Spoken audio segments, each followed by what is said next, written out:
What's going on, everybody? Hope you guys are all having a fantastic Tuesday. My name is Miguel Quiles. You're here on my YouTube channel, and I'm sure you're probably here because you heard this morning that, or this evening, depending on where you are in the world, this afternoon, that Sony had announced three brand new ultra compact primes, and I actually have them here in the studio with me today. Let's see. So I've got the 24 millimeter. This is a 2.8 G series lens. We've got the 40 millimeter. This is a 2.5 G series lens. And then, of course, the 50 millimeter 2.5 G series lens. So we got a few lenses here to talk about. Any questions that you guys have. I'm going to try to do my best to answer them. I had them for a few weeks, went out and did some photo shoots. Realistically, I used it quite a bit around the house, taking family photos, shooting video clips and stuff at home, because I think that's really where lenses like this shine. It's not, in my opinion, and again, this is just my thoughts, they can be used for professional work if you're a photojournalist or, travel vlogger, photographer, whatever have you. But where I think these things really shine is for that everyday kind of that everyday use, right? You're at home, you want to take family photos, you don't want to have a big, professional type of mirrorless setup. This is the Alpha 1 with the new 50 millimeter. See if it'll focus. There we go. 50 f1.2 lens. So maybe you don't want to have this big, huge, and I say huge, but big lens and big camera when you could just have this little guy here. So let's see. We've got some people joining in on the chat here. So Emerson, how's it going? Doing well, actually. Doing really good. I'm here in the studio, kind of getting things set up. I figured I would go and just do a quick YouTube live stream to touch base with you all and say hi, and then show you guys what I have and then what I'm going to be working on here in the near future. So you were asking about pricing. So I believe, and I'm going to double check, but I believe they are $5.99. Let's make sure. Because you never know. Sometimes they change things up on me last minute. So I'm a little hesitant to ever discuss pricing.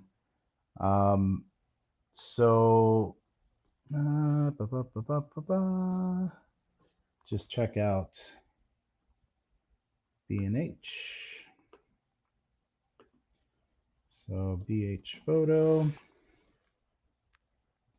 All right, view items. All right, so they are $5.98 here in the US.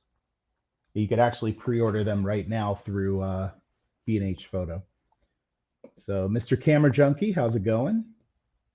Let's see, Patrick, how are you? Hi from Germany. Good to have you here. Emerson's in the UK, welcome. Michael, great to see you live. San Luis Obispo, California. Michael, hope you're doing good. I kind of wish you were a little closer so that we could do, like, I would love to do a video behind the portrait that we shot when I was over there in California. I feel like that would be so fun, but who knows? Maybe if once things open back up and I can get over to the West Coast, we can make that happen. Let's see, TW watching from Germany. Cool. All right, so let's kind of talk about these lenses here because there's a lot of really, really interesting things that I think are happening with Sony lenses in general. Now, for myself, for years now, and I'm talking, let's see, the very first Sony Kondo event, I think was in 2017, if I'm not mistaken. So right around 2017, we'll say, the very first Sony Kondo event, I remember sitting down with the folks from Tokyo, and Sony is really great about asking questions. The folks in the marketing team, the engineers, they love to solicit feedback from everyday users, and then of course from myself as a Sony artisan and from other artisans and ambassadors. And so they sat down with us and they're like, what would you like to see moving forward? And I remember one of the things, of course, I shared a lot of things that I would like to see because I'm just, I like tech and I love photography. And I feel like it's just a space where there's a lot of opportunity for growth. So one of the things that I told them was, I said, what really attracted me to the mirrorless system was not just the fact that they were offering full frame cameras, because I was coming from a full frame DSLR. And after having and experiencing that full frame look, I can't imagine going to like an APS-C or going to, Micro Four Thirds or something like that for my own professional work. And that's just my personal opinion. But at the time, I was seeing, G Master lenses coming out, and I was seeing a lot of different third-party lenses that were coming out, and a lot of them were larger lenses. They were kind of similar to what you were seeing with DSLR lenses, and that's cool. But at the same time, I really wanted to see some compact options, even if it wasn't something that I could use, uh, like an 51.2. Like if they made a 51.2 that was like this size, which I don't think physically is possible. But if they could do it, I want to see it. And even if I had to pay extra for it, I would be happy to do that because, that's what this is what I do for a living. I'm a photographer. And so, but I told him, I said, even if it wasn't that, right? Even if it wasn't a 51.2 that was this small, because physically it might not be possible. But I wanted to have the option to have some smaller lenses, something that I can pack into, a small travel bag that I could take with me.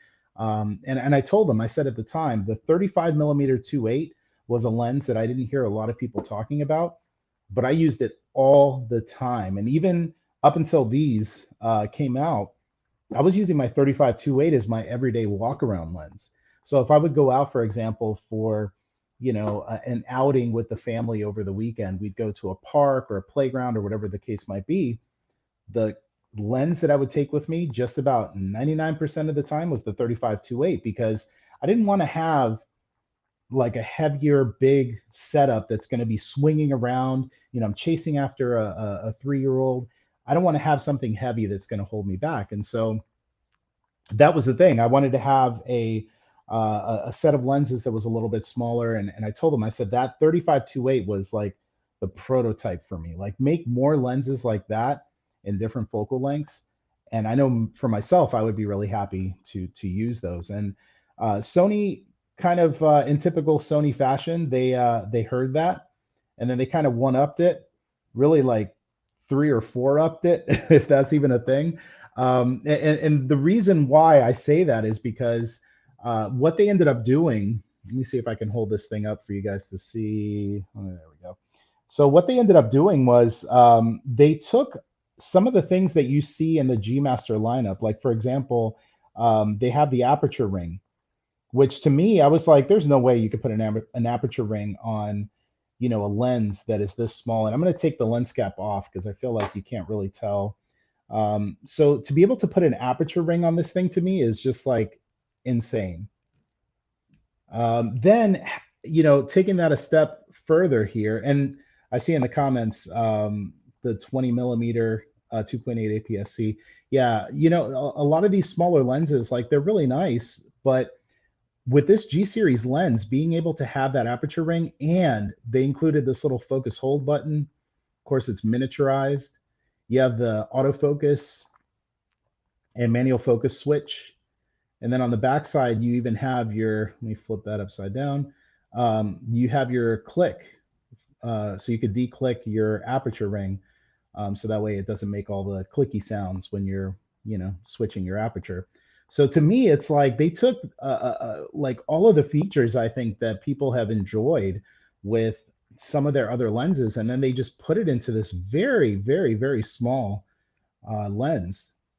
And so that's one thing, right? It's one thing to be able to say, okay, we made the lens small, we added, the aperture ring, the focus hold button, we added all these things that you would expect to see on, something like a big lens, like a 51.2. And I say big, relatively speaking. Um, those are the things you would expect to see, but they didn't just do that. And I could tell you, having shot with all three of these lenses, few things kind of stood out to me. The first thing is that it is really silent when it comes to focusing. So unlike some of the older lenses that I've used, there are some third-party glass options that are in similar focal ranges that are out there. And a lot of them, they sound like a robot when you're focusing. Like you literally hear, zzz, zzz, zzz. It sounds like old school DSLR glass, when it's focusing. And there's nothing wrong with that because many of those lenses are in a kind of a budget. I wouldn't even say budget. I would say it's in a super budget category because a lot of them are in the, $300 price point, which for a lens for optics is really inexpensive. With that, of course, you're going to have lenses that silence isn't at the top of their list, right? They're trying to meet a certain price point. They use cheaper components. Usually the barrel of the lens is plastic. And in this case, with these G series lenses, they have kind of a metal feel to them. Funny enough, the day that these arrived, the the temperature outside was something like, I don't know, 50 degrees or something like that. When they delivered it, it had been sitting outside for a little bit. So when I popped these things out of the box, if you ever hold like really any like high-end lens that's made of metal, and it's been sitting outside in the cold and you pick it up and it's cold, like that's how these were. And that's how I knew right out of the gates that something was different with these lenses because obviously the plastic variety that are out there, it could be 30 degrees, whatever, you pick it up and it's not cold. These were actually cold to the touch. Like put them up to my head, I was like, man, it's like holding a little piece of ice, which was pretty interesting. So, having these lenses with this kind of higher quality construction is something that I think people are going to be really interested in. I know for me, when I buy a lens, I'm not trying to buy like an inexpensive lens that a few years from now is going to look like crap. I can't resell it, you know, it's not going to last. Like I carry my stuff with me and I use them all the time. I'm not a weekend warrior or somebody who only uses my gear every so often. I need it to last. And so very excited to see that the focusing was really silent. And beyond that, that the focusing was really sharp and it was like very quick and very responsive. I think that's stuff that we kind of expect with a G series lens. I mean, they're not like your entry level Sony lenses, right? If you look at Sony glass, you have like regular Sony lenses, then you have G series, and then you have G Master series. And typically these the G series lenses are better built. Focusing is a lot better. They have a lot of great options and benefits that some of the cheaper lenses don't have. Like, for example, I love my 85 1.8. It's not a G series lens, so I don't have the aperture ring. I don't have a lot of the fancier features, but optically, it's a really good lens that happens to also be $598. So that's something to keep in mind. I'm going to look here in the comments because I see there's a bunch of comments coming through. How about some vids on portraits of people over 50? So yes, Mike, I actually am working on that. Obviously trying to get people into the studio with pandemic happening. Sometimes it's a bit of a challenge, but it is definitely something that I'm working on because I personally enjoy photographing more kind of mature faces because I find them to be more interesting. I find them to have a lot of wisdom in their face, and I like capturing that in my photos. Do you recommend Viltrox 85 FE or Yongnuo 85 FE? I have $350 budget. I actually haven't used either of the two. I've used Viltrox adapters in the past, and the adapters work well enough. But to be honest with you, I mean, at $350, you're really, really close to being able to just get the Sony 85 1.8. And I would be honest with you, like I started off with the Zeiss Batis 85 1.8, which is like $1,100 or something like that. I think it was even more when it first came out. Um, Then Sony announced the 85-1.8, and I remember thinking to myself, well, I already have the Batis. It's really good. At that point, it was one of the few 85 millimeter lenses that was out for Sony mirrorless. But I said, you know what, let me give it a shot. Let me see what's up with this 85-1.8, and did some side-by-side comparisons. And I was shocked because when you look at the photographs in Capture One or Lightroom, whatever the case might be, the quality of the photos, it was really difficult to tell the difference between the two. So that kind of told me, wow, this Sony is hanging with a almost a 2 times the price, you know, in the Batis. And so I said, you know what? I think I'm going to sell my Batis. I stuck with the 85-1.8 from Sony. And actually, I'm kind of looking around here because I use it all the time. Let me see. Hold on. Here we go.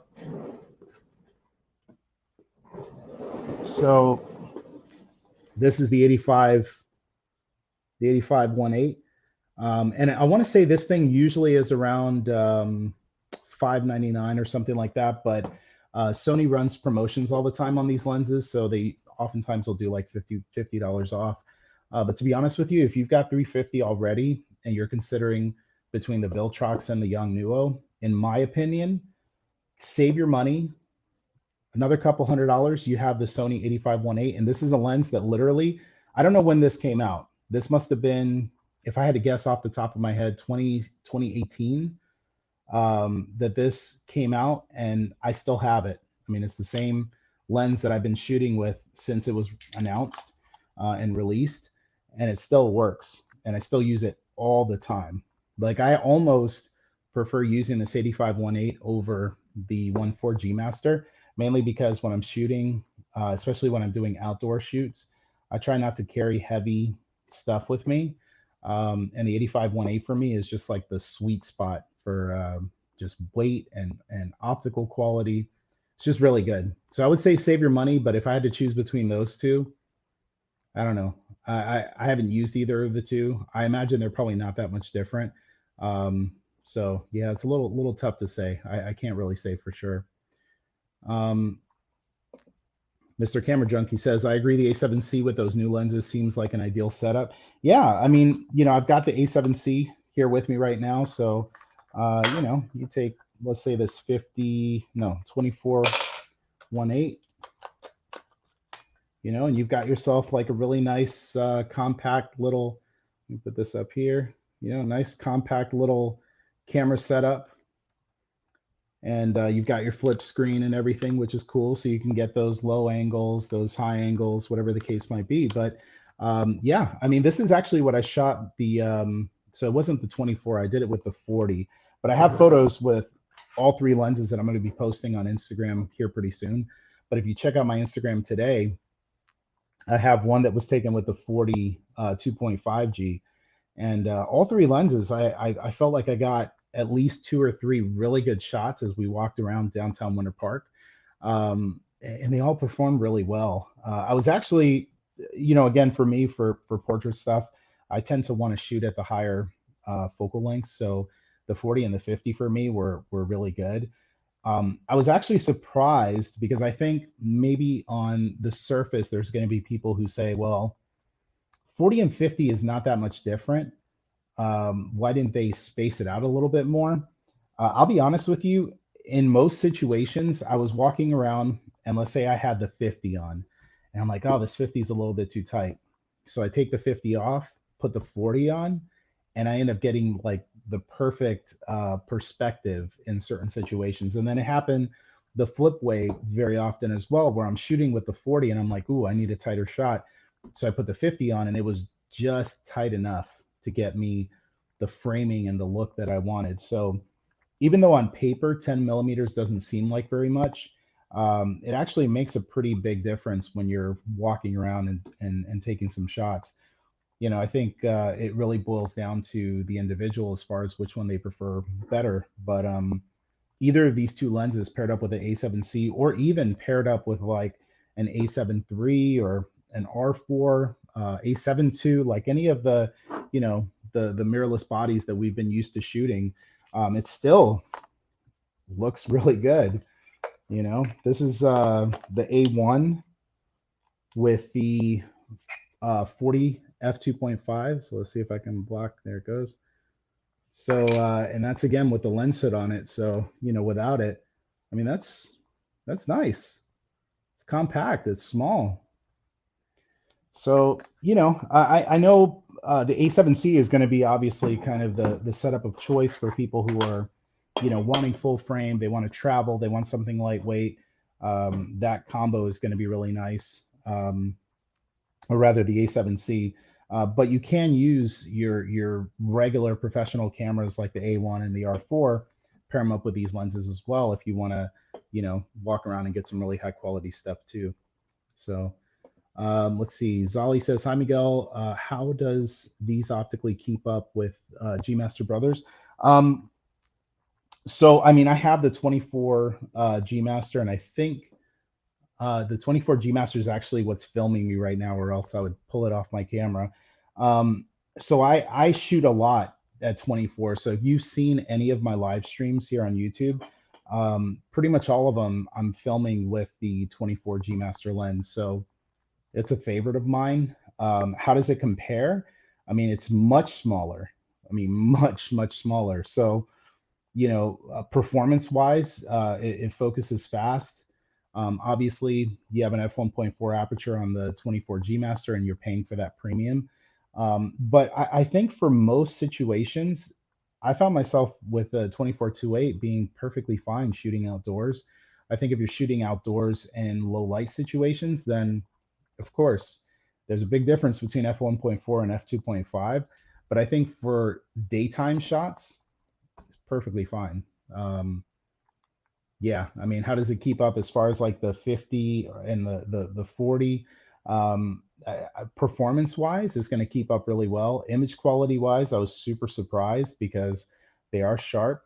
The bokeh actually looks pretty good at f2.5 and at f2.8. It's not bad.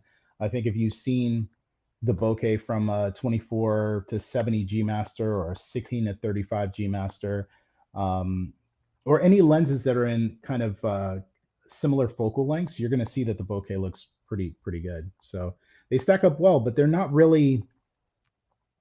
I don't think that it's for that same buyer, right? So if you're a person that you have G Master glass, the only reason that personally that I could say you would consider getting something like this is if you were just wanting to have like a lighter kit to take with you. So if you're a photojournalist, you're a travel vlogger, you're a YouTube content creator, whatever the case might be, you don't want to carry like a heavy assortment of gear, then A7C with these lenses and you're good to go. And just to show you guys, so I got this Peak Design bag. So this is the bag that I use to kind of walk around and carry everything with. And I was able to get my A7C, 3 lenses, all 3 of the new lenses, and my 45 RM flash, and everything fit into this with like 3 batteries and had some bubble gum. I don't know. I had a bunch of like miscellaneous stuff, my UV filter, or rather my ND filter, memory cards, all that kind of stuff, and they all fit in this bag. Really small, lightweight, good stuff. Let's see. James says, you at home or studio? Also, how's it been starting over in a new city? So what you're seeing right now is actually my my studio. So this is the background of my studio. It's been a work in progress. Pretty much every few weeks, I just don't care for the way it looks, so I'll just kind of move things around, or I'll buy a new accessory. So like back here, I got a new light that I added to the background. It's a lamp, just to add some ambiance and stuff to the studio. But I'm loving it. I mean, my studio is fun. I think in the next few months, if everything works out the way that I'm hoping, I might actually relocate to a different space, because even though I do like this studio space, it is a little bit narrow. And as I've been doing classes and doing YouTube videos, it's fine.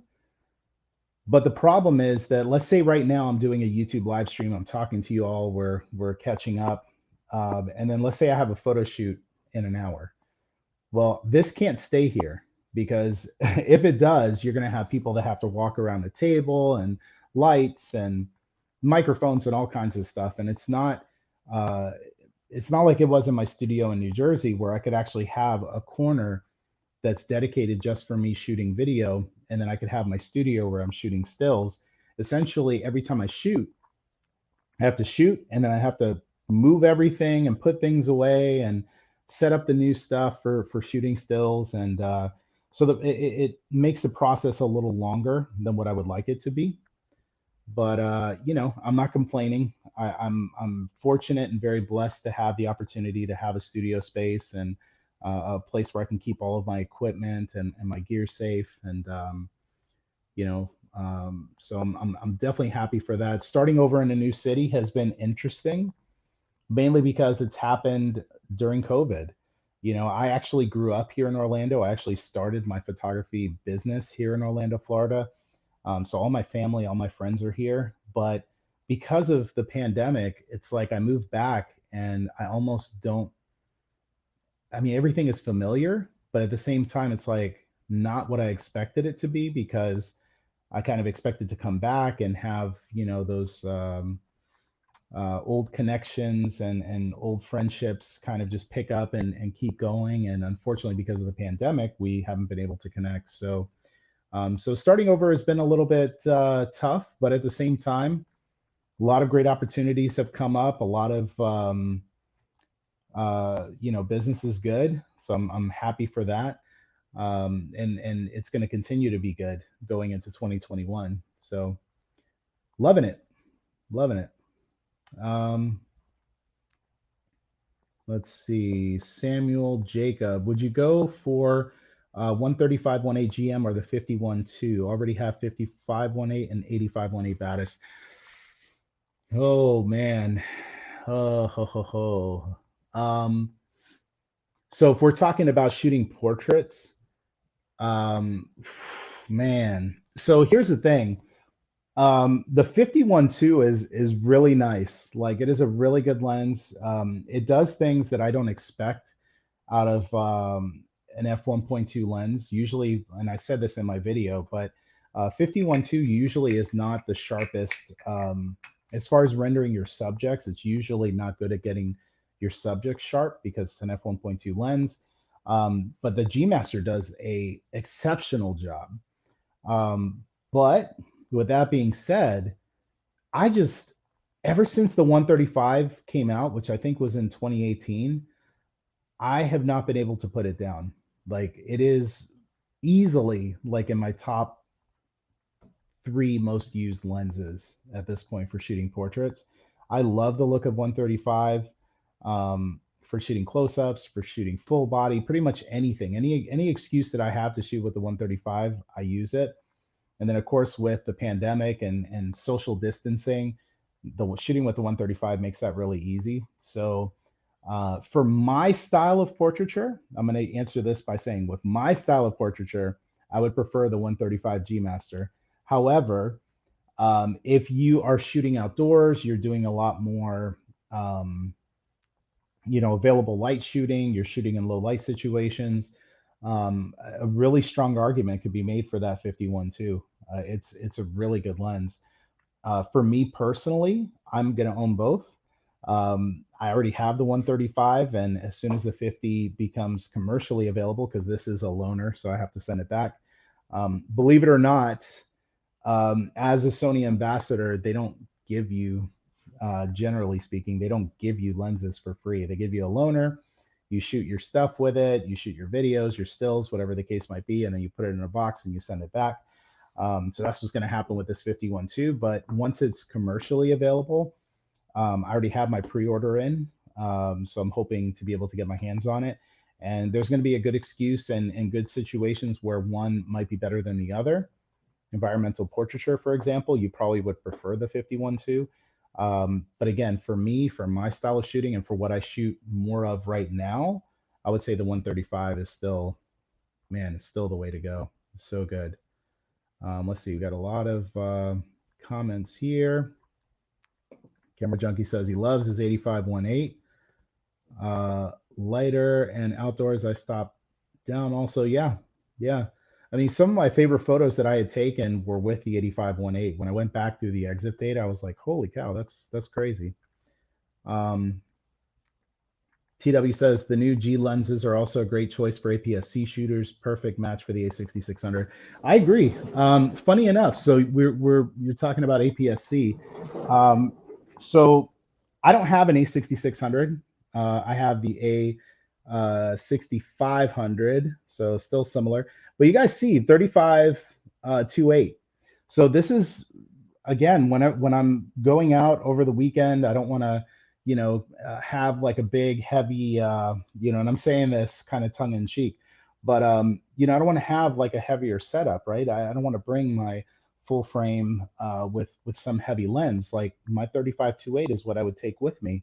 And you could see 35-28, and let's see if I can somehow make this comparison here. There we go. So see if you can see that there.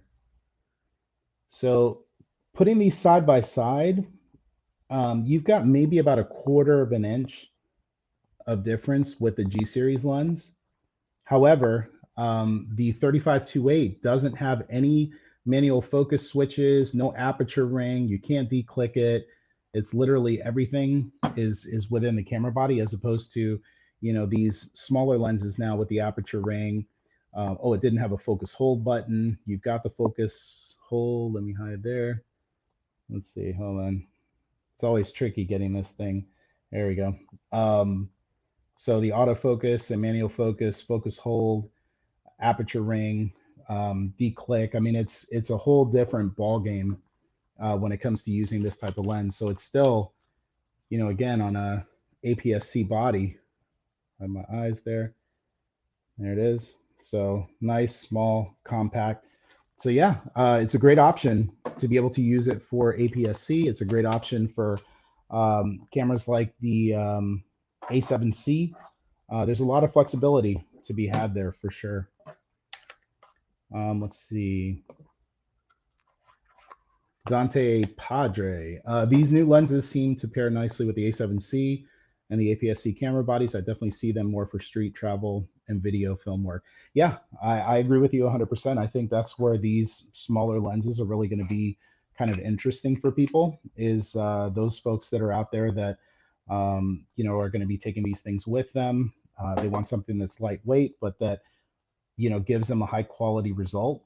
G series lenses are going to be the way to go.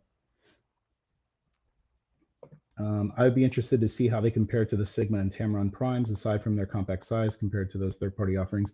So I haven't used the Sigma or any of the Sigma primes in that category. I've used their 85 art, 50 art, 70 macro, the 135, the 105, 1.4. I've used most of the lenses that I would typically use for my pro work. Haven't used any of the wider ones. I have used the Tamron primes, and I could tell you there's a huge difference when you're talking performance between these G series lenses and the Tamron primes. Again, it's difficult to kind of explain without going into like a full breakdown, but when you're looking at a Tamron lens, like let's say you look at the 24-28, the Tamron primes are really meant for the price conscious buyer, right? Price first, price above all, right? To the point of where performance is not going to be something that you talk about, right? Image quality is not something that you talk about. It's literally just saying, I need a 24-28 and I can only pay a couple $100. That is your option. And I would say for what it is in that price category, for what you can get from comparable manufacturers at that price, it's a good option. Just like, for example, if you look at, let's say you look at like in the car world, like I'm a car guy, right? Let's say you look at the Kia Stinger, right? And that's still, I would hate to put Tamron as a Kia Stinger because it's not, but you take something like that, and then you have like I don't know, you have like any BMW M series two-door vehicles, right? you're going to have a lot of things that are similar on the outside. They both take you from point A to point B. They're both cars. You could sit in them. They have a steering wheel. There's a lot of similarities, but the experience driving the two is going to be totally different. And I think when it comes to these lenses, especially when you're looking at those Tamron primes, the autofocus is loud. Oftentimes when it comes to shooting video, the time that I use the 24 prime, the autofocus was not great. And you have to keep in mind that the focus motors that they put into these inexpensive lenses are still rotational actuators. They're still the same autofocus technology that was being used in DSLR lenses from like 20 years ago. These newer lenses have linear focus motors, and many of them have multiple. They'll have like two double linear motors. And so look this up after you're done watching this live stream. Jump onto YouTube, do a YouTube search for linear focus motors for lenses, and you're going to see visually what you can't see, which is what's on the inside of this lens and how it actually pushes and moves the focus elements forward and backward. It makes a huge difference, because when you have a camera body like, let's say, the A7C, which has a very sophisticated Bions processor, you have a chip on the inside of these lenses. So the processor in the camera is talking to a little microprocessor inside of the lens. There's an electronic link. The A7C might be telling the camera, it's giving it tons of data, tons of information every second, as far as like, as things are moving within the frame, or if somebody is being tracked within the frame. I'm running, I take something, I throw it up in the air, and I'm running back to catch it. The camera processor is very fast, so it can look at a frame and it can say, okay, Miguel is here and he's moving and he's going this way, and so it's going to keep me, or it's going to tell the lens where it needs to be to keep me in focus. The problem is that when the camera is speaking 100 miles a minute or 100 miles a second, and the lens can't keep up with that because the focus motors are not made to communicate that fast, then it starts to lag. You start to miss focus. It takes a second for it to attain or to acquire the right focus. These are all things that, honestly, when somebody is at a $200 or $300 price point for a lens, they don't care about any of that. They're just like, hey, I just wanted an expensive prime lens. They want it small. Again, that's for you. However, there are people like myself, for example, like if I get poor performance out of a lens, I will not own it. I will not buy it. I don't care how much it is. I don't care if it's cheap. I don't care if it's expensive. I want lenses that perform. And if that means spending a little bit more, if I have to hold off on the purchase to be able to get a good one that I can hold on to for a long time, that's what I'm going to do. So oftentimes that's what happens with some of these compact primes that are, in that $200-$300 price point, as to where these are $598. You're getting old focus motors that are in them that are just not going to perform. They're not going to be as accurate. Your sharp shots are not going to be as sharp. It's just a whole different, it's different technology, and it's hard to explain without going into like a full video. Maybe one day that'll be something I do for the channel, but it's tricky because on the outside, the average consumer will see, two lenses on a shelf, and they'll see one from one brand that says 24-28. They see one from another brand. They look at it. They both have glass. They both, operate with their camera. The difference in the price has to do with the optics, how the optics are made, how resistant it is to flaring, how resistant it is to purple fringing, to vignetting, to chromatic aberration. All of these things, when you are making an inexpensive lens, that is secondary, right? Most of the time, the first thing they write on the piece of paper when they decide, third party especially, when third-party manufacturers make lenses, the first thing they write at the top of the list of what they need to do with the lens is price. They say, okay, first party cost X. Our lens, in order for it to sell, needs to be cheaper than that. How cheap can we make it? Well, if we use rotational actuators for our focus motors that have been out for 20, 30, 40, 50 years, maybe not 50, we'll say 20 or 30 years, we could save a boatload of money because they've been out for a long time. The tech is old. You know, if we don't have to put all of these special coatings on the lens that reduce ghosting and flaring and all of these things that the average person doesn't care about when they're spending $200 or $300 on a lens, and that's what they do. They say, "Oh, well, don't have to worry about that. That'll save us another $100." Just conversely, right?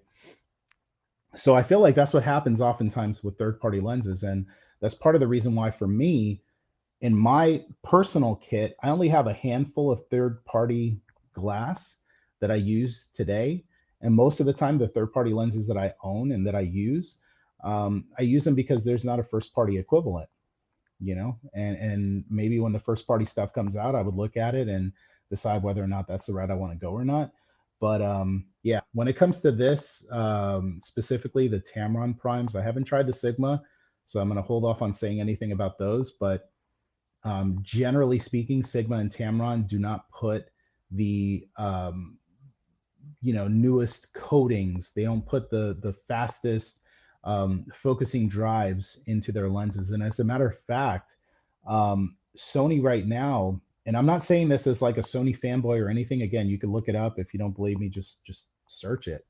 But what they're doing right now with their recent lenses, as far as the motors that they're putting into these lenses, the nano AR coating that they're putting on some of the higher end glass, I'm telling you, what they're doing with optics right now is really special. Like really, really special. It's stuff that you're not seeing from third parties. It's probably stuff that you're not going to see from third parties until they decide they want to compete on something else other than price. So I'll get off my soapbox. The 100 2.8 STF is also a great choice. You know, you and me might be some of the only people right now that are talking about the 100 G Master. I love the 100 2.8 STF lens. I feel like it goes in like the complete opposite direction of what a lot of lenses that have been coming out. It goes in like a totally different direction because it gives you this very unique look, but it's just very misunderstood. So what I would recommend to any of you guys, if you've not seen my video on the 100 G Master, you should check it out because yeah, I feel like that's a lens no one talks about, and it's so good. Do these new G lenses have mount gasket? So they are dust and moisture resistant.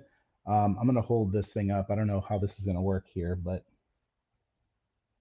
there's the mount. This is on the 50, I believe. Yeah, so this is the 50 2.5. So that gives you a bit of an idea. There you go.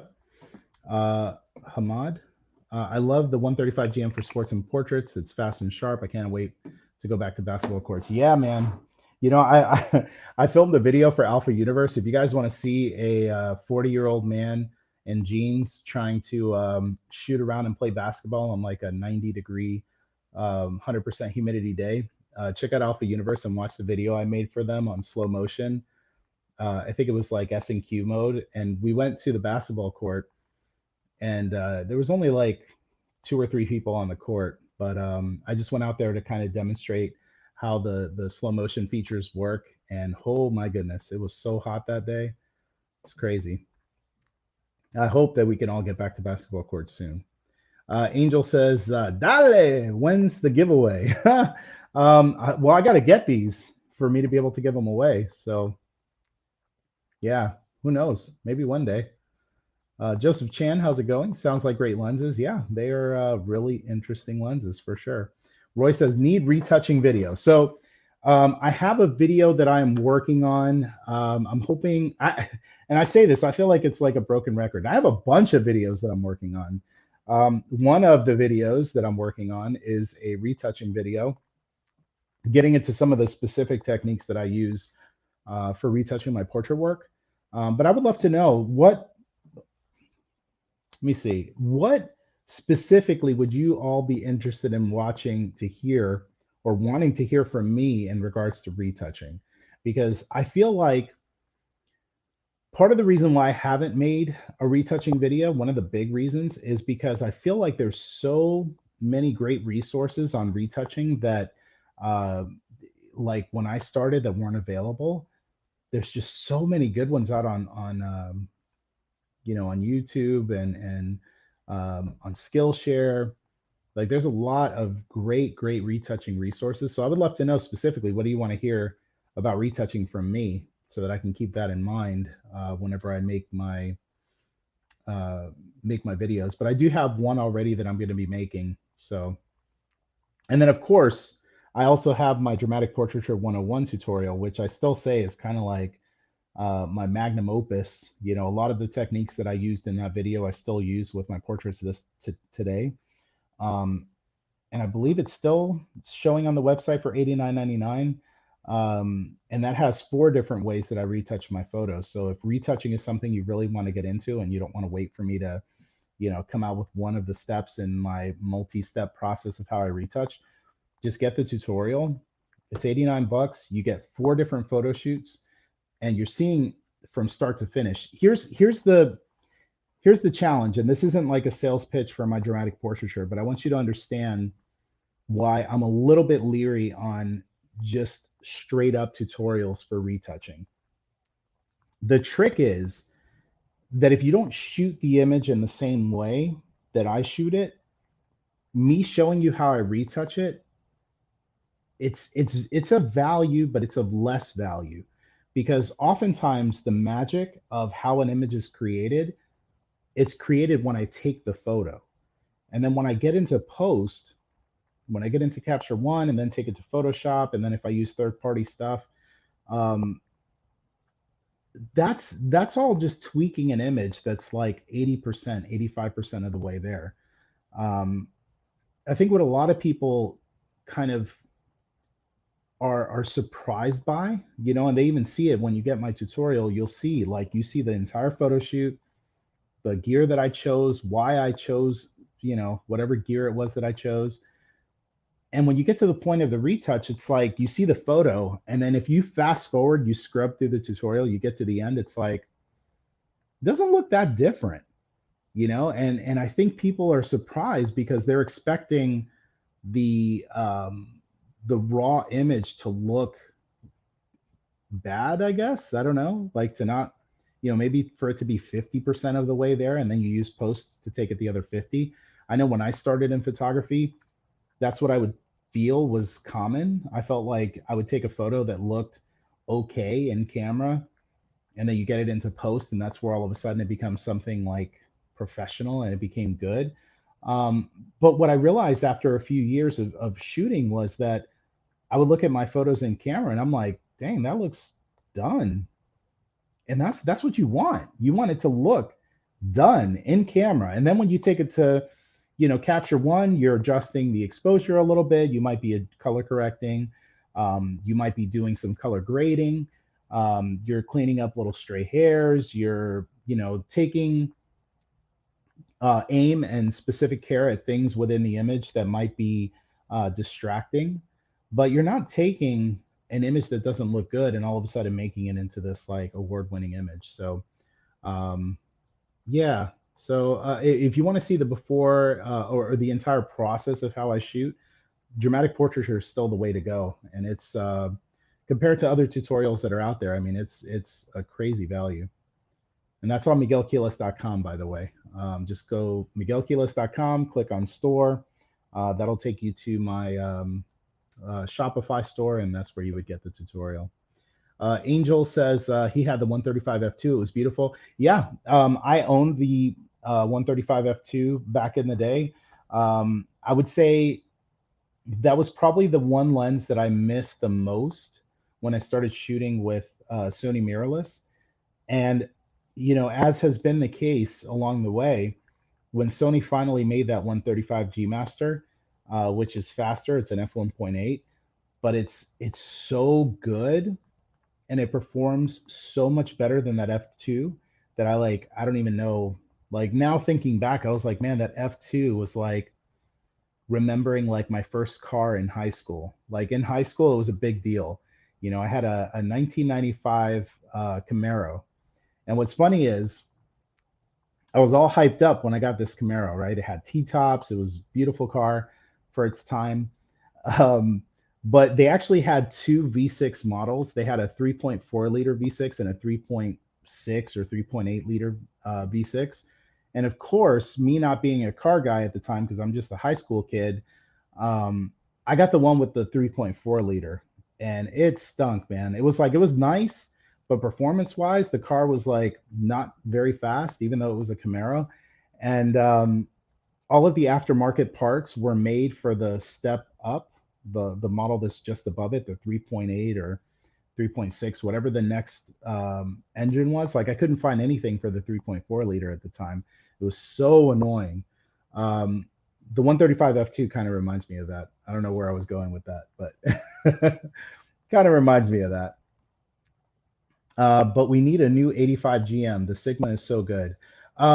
So again, I said this in one of my other videos. I tried the 85 from Sigma, and performance-wise, the way that I shooting with continuous autofocus wide area with eye tracking, I would get a bunch of shots that were soft and that were out of focus. And so I still have a really hard time with Sigma stuff. I see all the reviewers out there that are just going on and on about the Sigma Art Series lenses, and every single time I've tried multiple copies, and I don't know if people's expectations of what's sharp is just different than mine, but having used the 85-1.8 and then using the 85 G Master and then using a Sigma 85, it's like a night and day difference.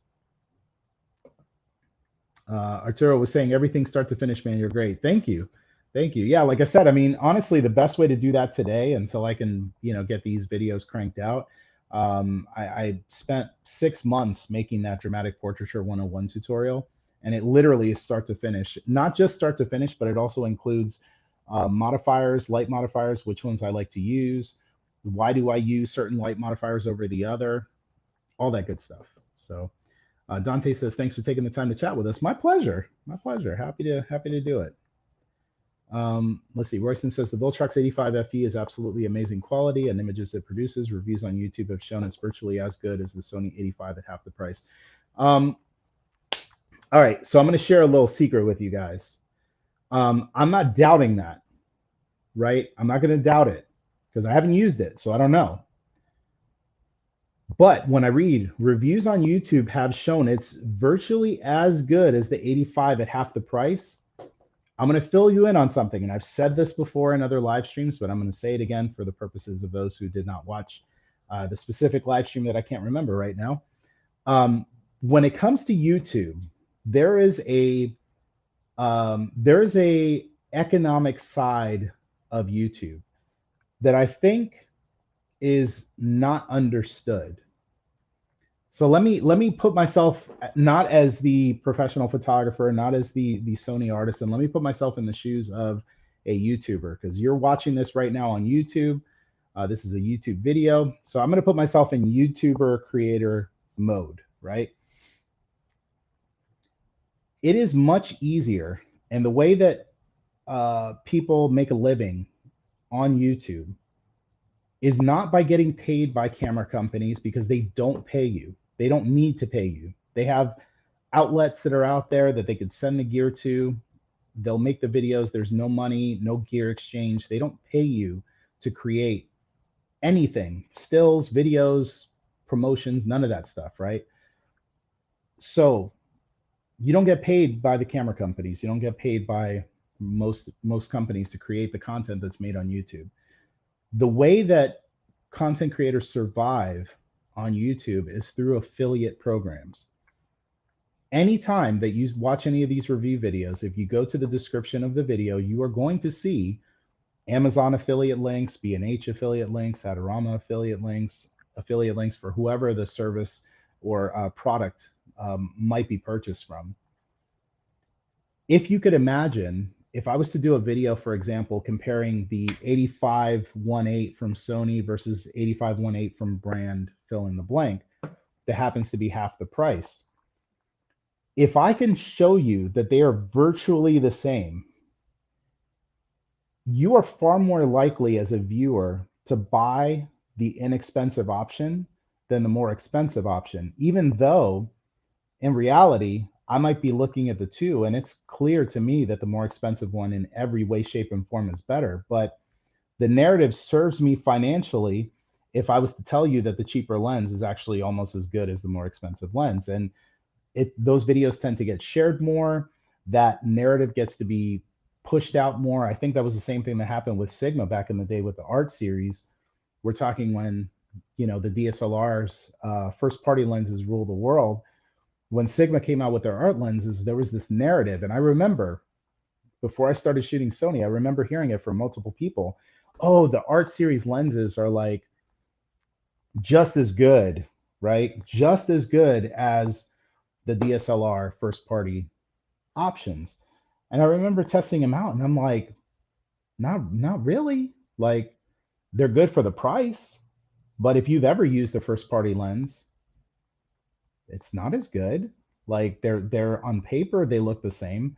So all of that to say is, and where I'm going with that is that there is an economy behind YouTube, and when people make YouTube videos, it is far easier. That's why you see the Sigmas of the world being talked about. In this case, we're talking about Viltrox. You see the Godox, the Young Nuos, all of these brands that are offering.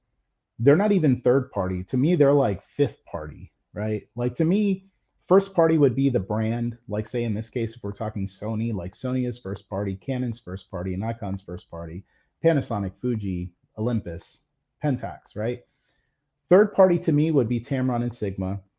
Then you have this other party, which technically for most people is still third party, but those are like the I don't know, like the Viltroxes, the Young Nuos, the Makey or Mikey, I don't even know how they pronounce it.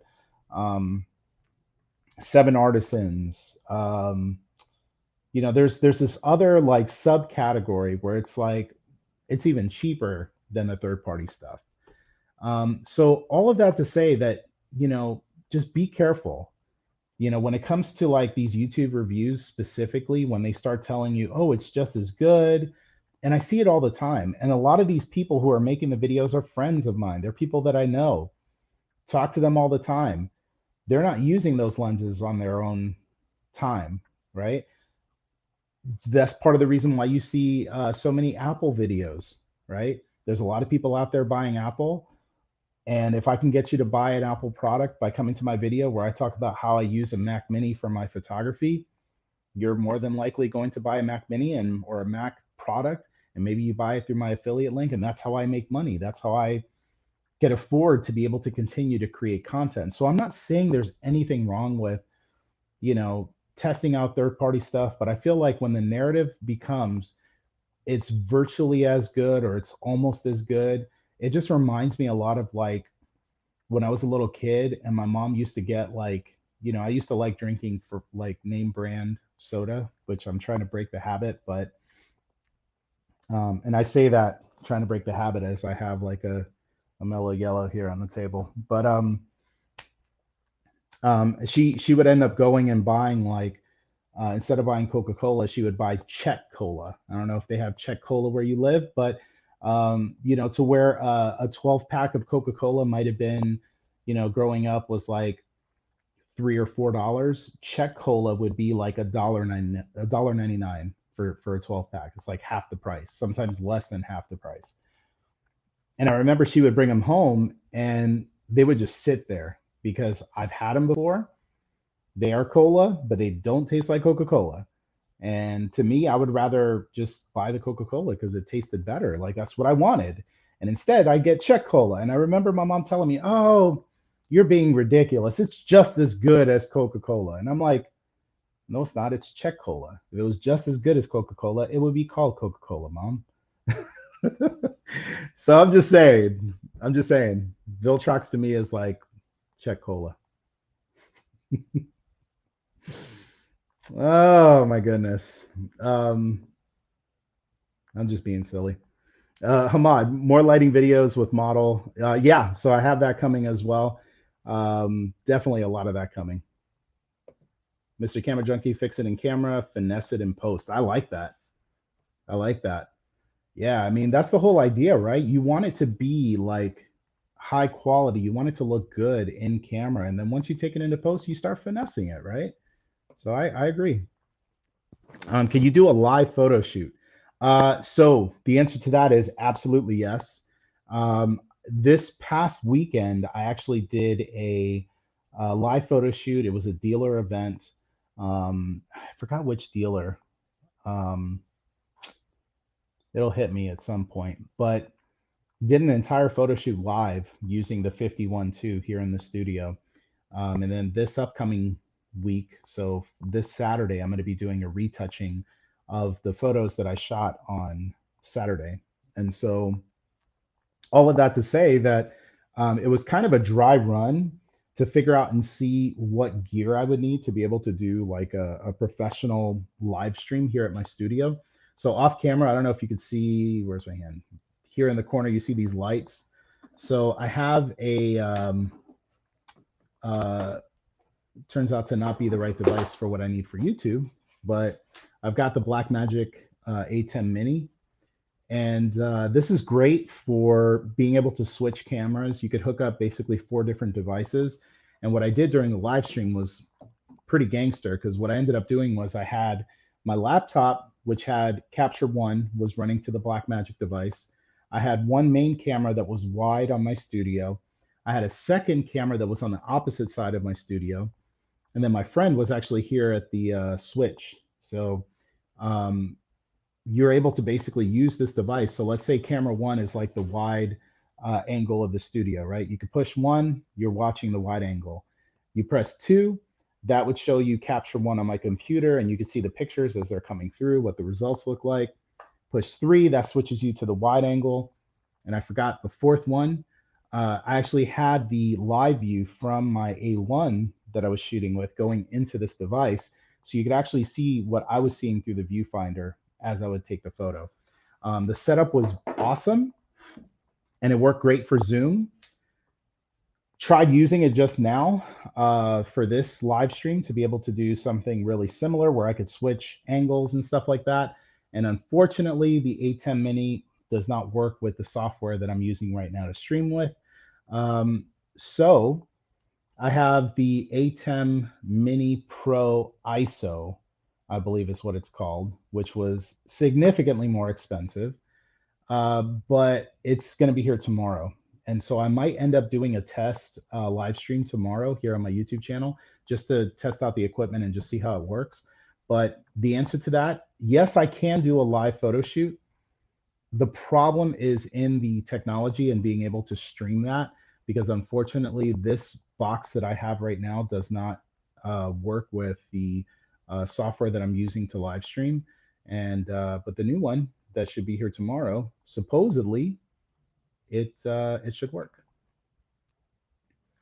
I love the Spider-Man video, more of that style, theme, and lighting. Yeah, man, that Spider-Man video was a lot of fun. It's not every day that you can get somebody who has like a Spider-Man suit that looks like just as good, if not like it looked like real life, like this dude was Spider-Man sitting in front of me. I would love to do that again. R6 versus Z6 II, which camera better for photos? I'm gonna step out on a limb and just say I would imagine that they're both going to be comparable. I don't know that there's any that's better for taking photos. It's just going to depend on the ecosystem. It's going to depend on, you know, if you're a photographer right now who does not have a camera and you're looking between the R6 and the Z6 II, I would tell you that there are much better options out there for those price points that give you a better ecosystem of lenses and accessories. But between those two, it's going to be about the same. Angel says, "You mean people lie? Can you believe it?" You know, it's such a funny, it's such a weird thing. There was somebody who commented on one of my videos. It's supposed to have been like 2 or 3 weeks ago, and they were like, you know, I'm unfollowing or I'm unsubscribing from your channel because I'm unsubscribing from all ambassadors. Like anybody who's an ambassador for anything, I'm just going to unsubscribe from their channel. Here's the thing, and this is again another video that I'll probably make at some point. even though I'm an ambassador for some brands, the videos that I make are my own thoughts and opinion.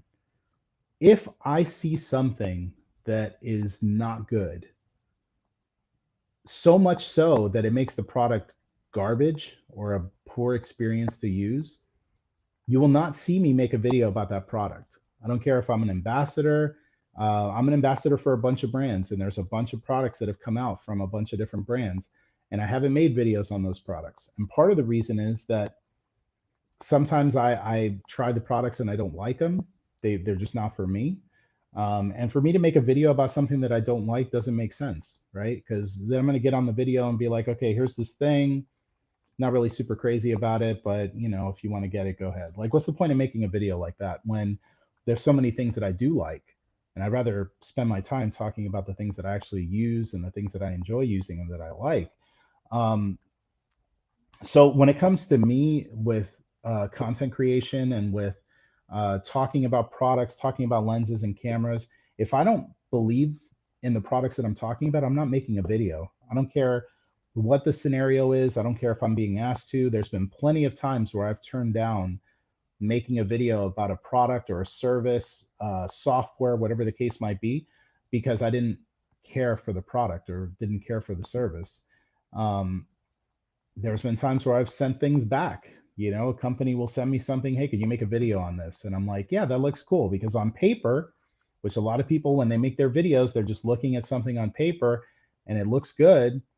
And then they make the video and they take everything that's on that paper at face value, but then they don't test it. And then when they test it out, they're like, paper says it's supposed to work like this, but it doesn't actually work like that. Right. And they still put the video out because, again, the economy behind YouTube is that if I can get you hyped up on a product, get you to go to the description, buy it through my affiliate link, then I'll make a couple bucks, right? But when you have tens of thousands, hundreds of thousands, millions of people that will watch a video, the numbers get exponentially higher. So think about somebody like, you know, MKBHD, for example, tens of millions of subscribers. He gets hundreds of thousands, if not millions of views on his videos. When people go through his affiliate links, dude is making bank off his affiliate money. And God bless him. I hope I can be there one day. But you just have to keep those things in mind. For me, I have no care or no motivation to lie about a product if I don't believe in it. I'm just not going to talk about it. So people definitely do lie. What camera ecosystem were you using before Sony? So prior to shooting Sony, I was shooting with Canon. I had the 5D Mark III and the Canon 7D. And actually, if you go back on my own YouTube channel, back to like 2013, 2014, and you watch the videos I was making back then, which were kind of cringe because they were old, but you know, I was trying. It was different times back then. And so I was shooting with Canon, and then I switched over to Sony late 2014 with the original A7, and then shortly after the A7 II, and then I've never looked back from there. Yes, I've sold my 35 1.2 Sigma to buy the 35 1.4 from Sony. Its performance way better in my humble opinion. So I think I told the story in one of my last live streams, but I had the opportunity to shoot with the 35 1.2 from Sigma when it first was announced. There was only like a handful of them that were floating around the country, and I was doing a dealer event, and one of the reps from Sigma was there. He's like, hey, you want to go shoot with the 35 1.2? I was like, yeah, sure, let me go test it out, because I'm going to get people asking me about this. And I was impressed that they came out with a 35 1.2. I was not impressed with how big it was. And then after shooting with it, I wasn't impressed with the fact that shooting the way that I normally shoot, I wasn't getting shots that were sharp. So it's like, yeah, the background was blurry, the foreground was blurry, but for portraiture, my subjects need to be sharp, the eyes need to be sharp, and everything was soft. And I was just like, I guess for a 1.2, this is what people are looking for, but that's part of the reason why I don't like shooting f1.2 is because, you know, it's just not sharp. And so, yeah, comparing the 35 1.2 to the 35 1.4 G Master is like night and day difference. You know, it's a much smaller lens. It focuses faster. And when you shoot wide open, you actually can get your subjects really sharp and in focus, which is very good. More expensive equals better lens overall, but it's not a linear curve. 50% of the money gets you 90% of the way. But if you want those last 10%, then you buy the right lenses. Yeah, I mean, that's definitely one way to look at it. But again, you know, this still kind of falls into a narrative, right? It's a way of kind of explaining a kind of a complex type of idea and making it easier to palate, which I think is fine. But I don't even know that 50% gets you 90% of the way. I mean, I would argue it probably gets you maybe 75% of the way, you know? But I do agree that, you know, when it comes to those last 10%, 99% of the time, right? We're just throwing out numbers, but 99% of the time, what makes the difference with an inexpensive lens and a first party lens is on the inside, and it's stuff you can't see. It's the way that the lenses are arranged. It's the way that the glass has been treated. It's the way that the glass was designed. There's a lot of things that you're not going to notice until you start using those lenses. And I mean, I've been there before. I've purchased inexpensive lenses before that I go out and I use because it's what I could afford. And then I start seeing performance issues and I'm just like, meh, but it's the best I can afford. So I just continue to use it, right? But realistically, my advice for photographers from many years ago, and it's the same up to this day, save your money and buy the good stuff because this stuff is not cheap to begin with. And in my opinion, photography is not the cheapest hobby that's out there. There's plenty of other stuff that's more affordable to get into, but you know there are times when you can buy stuff that's good enough that just gets you by that is fine. But camera bodies, lenses, and lighting, those three categories for me are not areas where I tend to skimp out, right? And I would even say camera bags or like accessories and things like that to carry your gear. That's another area for me that I don't really skimp, but specifically the camera body, the lens, and lighting, those are three areas where I would much rather have a quality piece of gear because that gear is going to stay with me forever.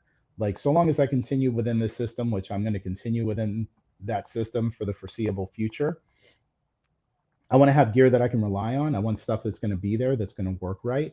I don't want to have to buy something inexpensive to hold me over. And then when I try to, you know, then all of a sudden later on, it's like, oh, I really want that product, but now I got to sell this old thing and then it's not worth as much. And you're just much better off buying the good stuff when you could afford it. Do you think the 40 millimeter SI really primed for video? So SI, I'm gonna guess you mean the 40 millimeter, this one. Where is it at? This one. So I'm assuming you're talking about the 40 millimeter 25G. I think it's great for video. I mean, like I said, I shot some video clips with all three of these lenses on the A7C. I popped them off and put them on my A7S III, which is what I'm filming with right now.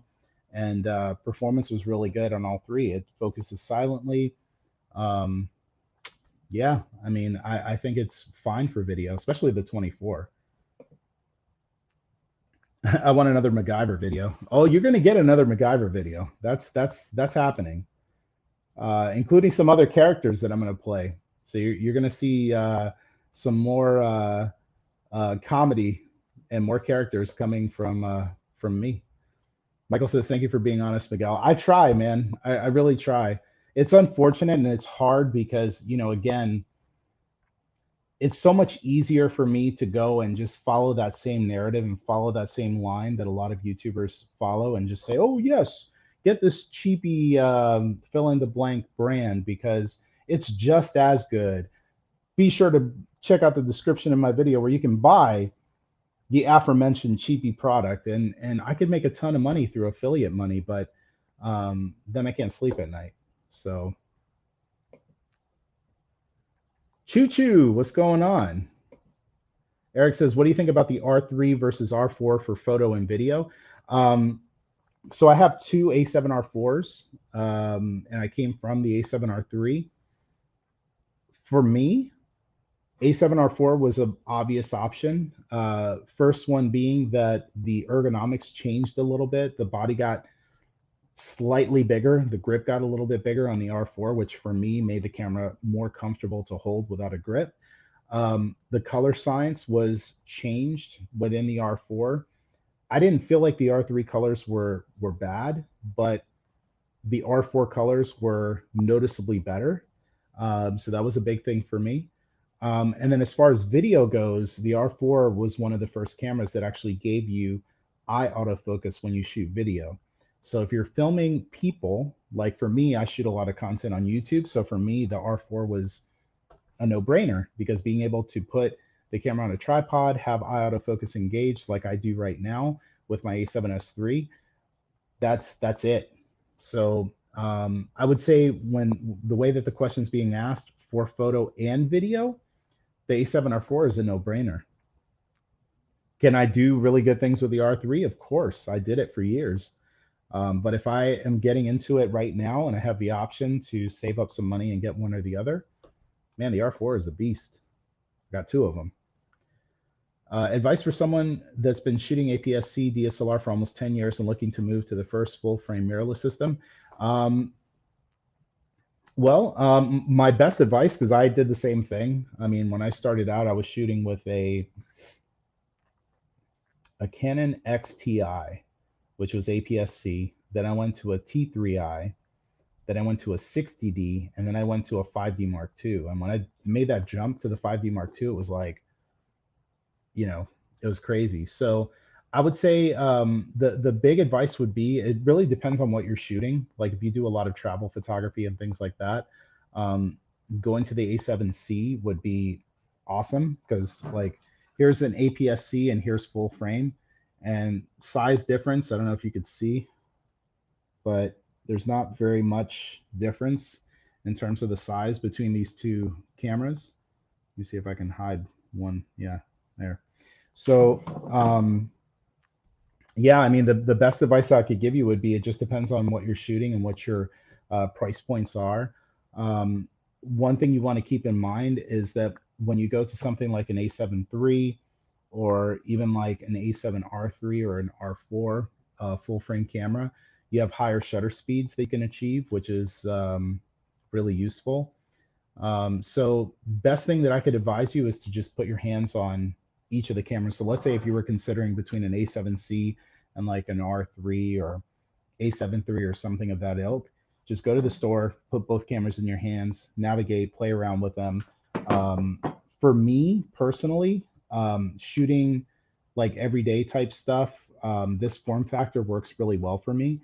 I will overlook some of the ergonomic things that I'm not crazy about, like the fact that my hands, my fingers, you know, kind of come over the bottom because the body is small. So I'm basically holding it just with the two fingers. This to me, if I was shooting professionally all day long, I feel like this would bother my hands. But you know, again, it's like you use different products, and I have an A7C for a very specific thing, which is whenever I'm shooting, doing travel related content, shooting vlogs, shooting YouTube videos, and I'm traveling somewhere and I don't know if I'm going to shoot, but I need to bring something there with me just in case, A7C is going to be the way to go.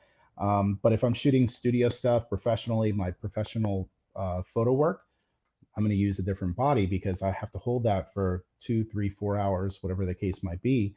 And I need it to not, you know, not give me a cramp. So that's my best advice.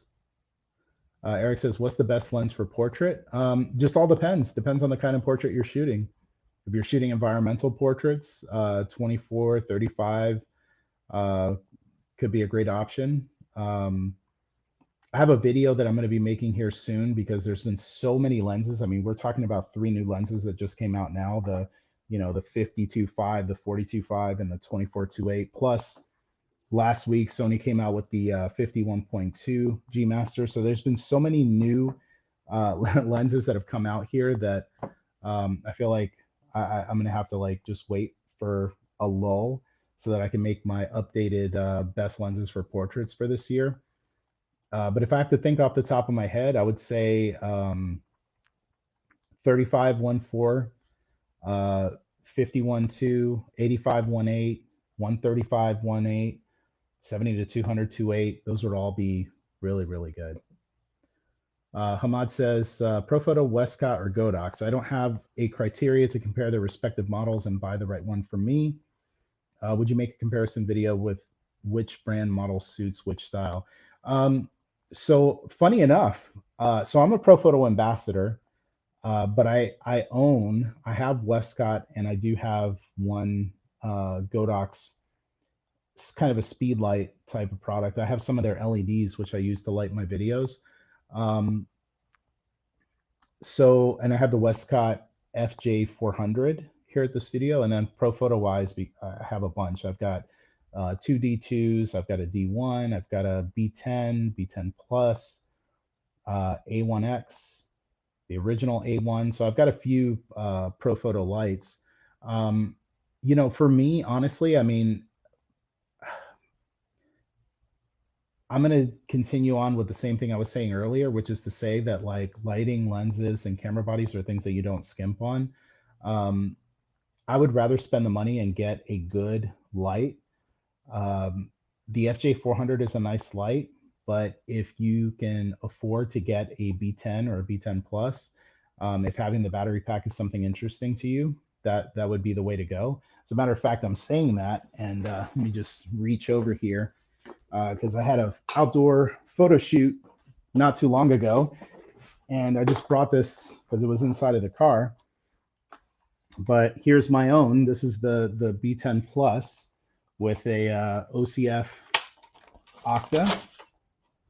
And again, I have a bunch of different lights, but you know, I bring the stuff with me that that I enjoy using, and I have a bunch of Profoto modifiers and things of that nature. So for me, B10 Plus is kind of like the best all-around type of light that you can get. Really high quality. The build quality on this thing is really good, and that's something that I look for whenever I buy a light, because I'm traveling. Sometimes, you know, I throw this thing into the trunk of my car. I go shoot out on location. Every so often, I'm using it in the studio. So if you find yourself doing kind of like some studio, some outdoor stuff, the B10 or the B10 Plus definitely is going to be my recommendation. However, the FJ400 is a really nice light too, you know, totally different price point. So, you know, if you don't want to save the money to go with something like this, then FJ400 could be an option for you. But I would still say that lighting is one of those things you don't want to skimp on. I would prefer to save money until I can get this, and that's actually what I ended up doing. I saved my money to get a B10 Plus, and I don't regret it. So, thoughts on the 52.5 versus the classic 55.1.8? So I have the 55.1.8, and it is inside of a box right now. It's inside of the box that I bought it in, because I bought the lens, I took it outdoors, went to use it one day, and at the time I had the 50.1.8, I had the 55.1.8, which is a really good lens, and then I had the 52.5 macro. So I had a lot of 50s, and the 55.1.8 for me personally was one of my least favorite lenses. You know what? This could be interesting. Hang tight for a sec. Entertain yourselves for a quick moment, because I want to check something out here. Hold on. This could be interesting. Hold on. Walk into the back of my studio. Hopefully the audio doesn't drop on me here. Let's see.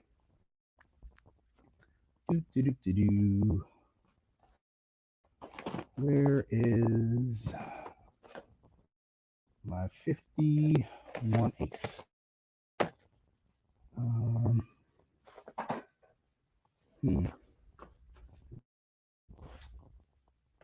sure somebody's gonna tune into the live stream and be like, "Where did Miguel go? I can hear him, but I can't see him."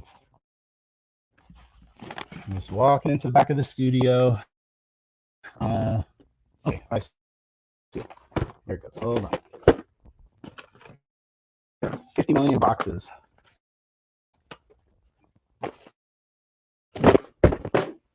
Okay.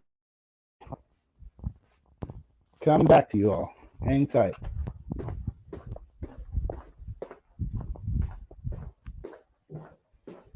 Okay.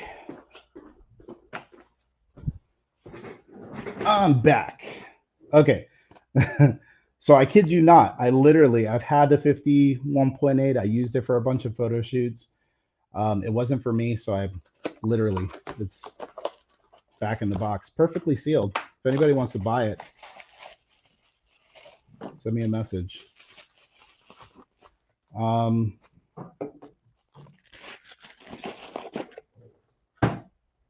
right, where's it at? Here we go. So 51.8. Let's see if I can hide that. There we go. And that's no lens hood. So let's compare size here. This is 50. Whoops, hold on. I gotta get these to match. There we go. So yeah, that's about right. So of course, you know, one's a 1.8, one's a 2.5. But here's the thing. Let me put this on the camera. Let's put it on the A7C.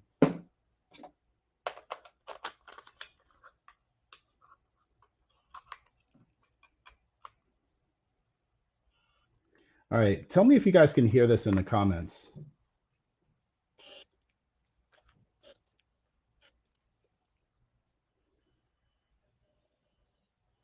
Do you guys hear that?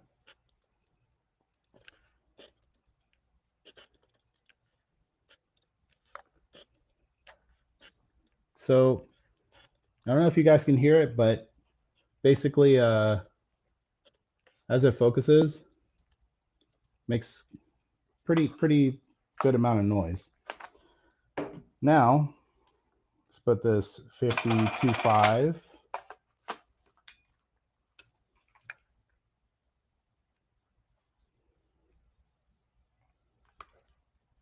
I mean, I literally have to look at the camera. And just so you guys can see that I'm actually, you know.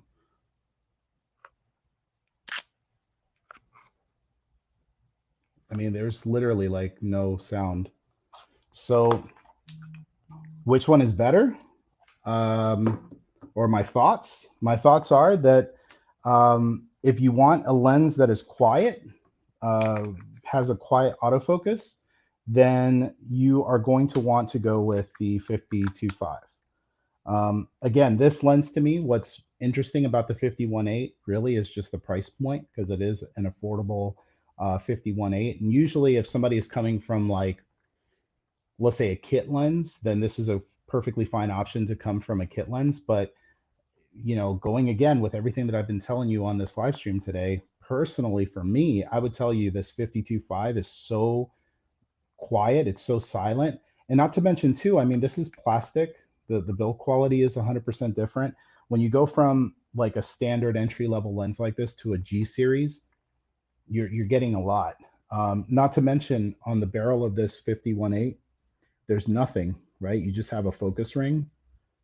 That's it. There's no, you can't switch from auto manual focus. There's no focus hold button. There's no aperture ring. You can't declick it. I mean, it's a whole different ball game. Whole different ball game. That was fun. I wasn't planning that, but that was fun. Thoughts of upgrading from A7R3 to the A1? Video is 10%. I find the A7R3 autofocus can miss at times, like just off with IAF. I found the A7R3 autofocus to be decent. I mean, I couldn't say it was bad. I used it the way that I would always use it with my older cameras, and I felt like the performance was good. The thought on upgrading from the R3 to the A1, I mean, that's a huge leap. The A1 right now is one of the very best cameras, full frame cameras that has ever been made, period, end of sentence. So my thoughts would be, if you can do it, do it. You're not going to be disappointed. The A1 is an absolute phenom It's a beast. It's a monster of a camera. Um, I have two R4s. I'm getting ready to sell one so that I can fund my A1. So that I'll have an A1, an R4, and an S3. And for those times when I need a little bit more resolution, I'll use the R4. For everything else, I'll use the A1. So yeah, going from the R3, if you have the ability to do it and you have good lenses, man, the A1 is just a beast. He said, for context, I have the 51.2 on pre-order. Not sure if the R3 autofocus will do at 1.2. Should be perfectly fine. Should be good. Let's see. Good afternoon. Different topic. Have you used the Magmod products, and what are your thoughts? I have used a couple of Magmod products, and I think they're cool. I like the idea. I like what they're doing. They're good from what I've seen. What about the new FX3 versus A7S3? Which one do you prefer? Have you ever used the FX3? I haven't had a chance to use it just yet, but I have the A7 III, or sorry, the A7S3, which is what I'm shooting with right now. I chose to go in a bit of a different direction because I have an FX9. So I have the FX9 as my main camera. I have an A7S3, which is my B cam. My A1, for those situations where I need it, will either be my B or my C camera. I've got a ZV-1, which I use for video as well. The FX3 is a really nice camera. If I did not own an A7S3 already, I would highly consider it because I have an FX9 and it would be nice to keep it in the family.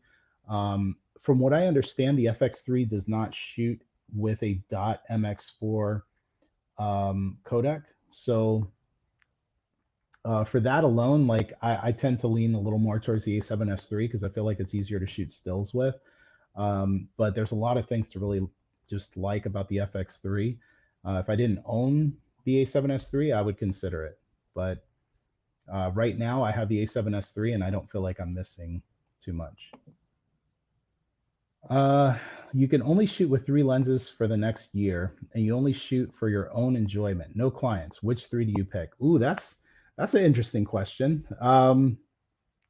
So if there's no, I'm just shooting for my own fun, for my own enjoyment. I would still use the 135 G Master because that sucker is really good. So I would say that one. I would probably use the. Actually, I would probably end up using the 24-28G, this new one, because I shoot a lot of stuff at 24, especially when I'm shooting video. So between this and the G Master, I still like the G Master better, but if I could only use one over the course of a year, I might see myself traveling and using it on the go, and having something a little smaller would be cool. So, okay, here it is. 24 2.8G, the new one. 85 1.8, 135 G Master. That's my pick. I'm going to lock it in. Bloop. That's going to be it. Awesome shirt. Thank you. Thank you. I had to represent today. Let's see. Jack says we can hear it. It's the 55 Sony Zeiss that is silent. Yeah, the 55 1.8 from Zeiss is pretty silent, and it looks like everybody was saying yes because you can hear the difference between those two. The lens was moving in and out. Yes. So yeah, and the question, in case you guys missed it, if you just tuned into the live stream, I was showing the difference between the 55 1.8 versus the 50, or sorry, the 50 1.8 versus the 50 2.5G. Beyond just the build quality and the lens optics and the fact that it's got an aperture ring and all that kind of stuff. 51.8 for me, it's that sound that it makes when it's focusing, I'm just not a big fan of. I like to have lenses that I can use for video, and you could definitely use the 52.5 for video. This one, if you're shooting manually, it's fine, but yeah. The A1 with my 51.8 will be beast. I hope it's not this 51.8, because yeah, that would be an interesting combo. There's better options, is what I'm trying to tell you. Let's see. Lamb, How's it going? Lamb Win. Good to have you here. TW says, is the 12 to 24 2.8 G Master an option for you? Yes, it would be. However, I have the, hold on. I always have to look at it because I always forget. So I have the 12 to 24 G. So 12 to 24 G series lens, and I bought this. Funny enough, when the what was it, the 16 to 35 2.8 G Master and then the 12 to 24 G both came out around the same time, and I wasn't sure which one I would want. And at the time, I had a job that went through, and I was like, you know what, I'll just buy both and then test it out, and then whichever one I like better, I'll keep, and then I'll just sell the other one. And spoiler alert, the 16 to 35 G Master was an absolute monster, and I 100% chose it over this 12 to 24. This was still a really nice lens, but I would say now if I could have a do-over, I would probably go with the 12 to 24 2.8 G Master and get rid of the 12 to 24 f4 and the 16 to 35 G Master. However, that's just because I'm trading two lenses. I could probably get the 12 to 24 and still have some money left over. But if the money, like if I was just buying it straight up, 12 to 24 G Master, I think is like $3,000.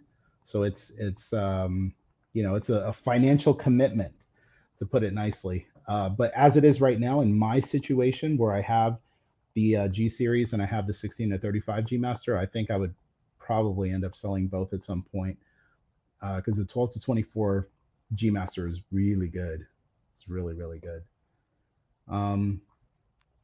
If you have a choice to buy a 35 G Master and 50 Zeiss 1.4 or buying 51.2 GM for portrait, man. 35 G Master is really good.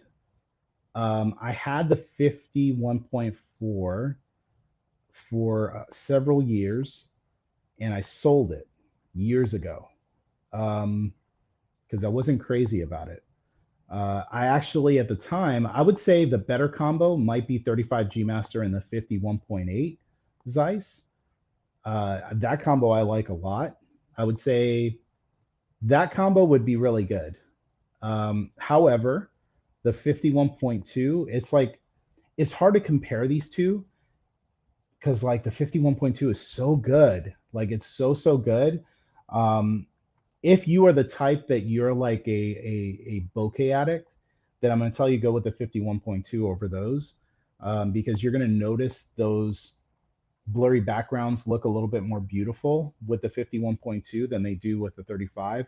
I feel like a 35-1.4, unless you get really close to the lens, you're not really blurring out the background so much. So for portrait work, I would say the 51.2 G Master is probably going to be more visually pleasing for a certain type of photographer. But keep in mind, you guys follow my stuff hopefully on YouTube. But if you don't, I'm not the guy that's shooting at f1.2 when I shoot my portraits. I love stopping down.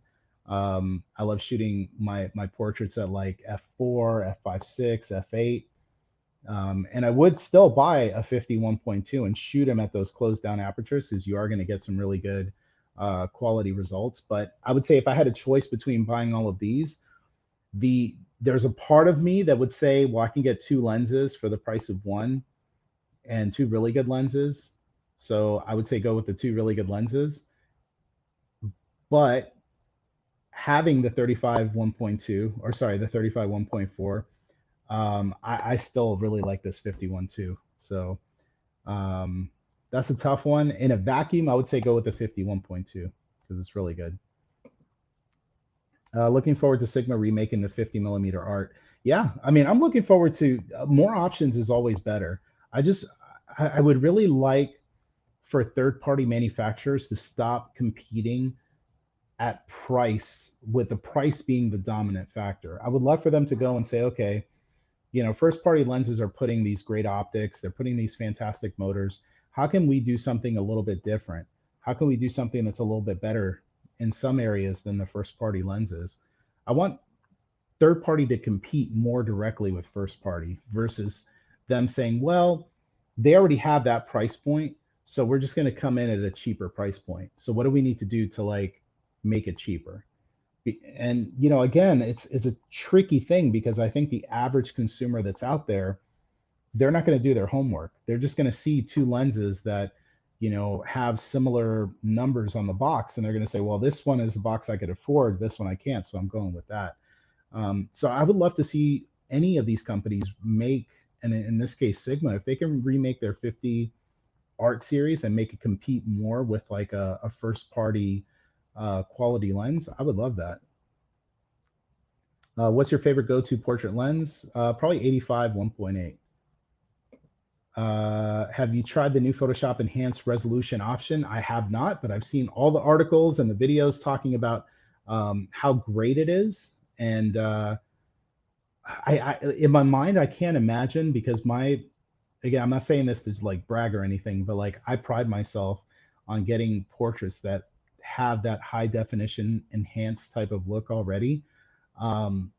My brain cannot process what it would be like to see an enhanced version of a photo that already looks really enhanced.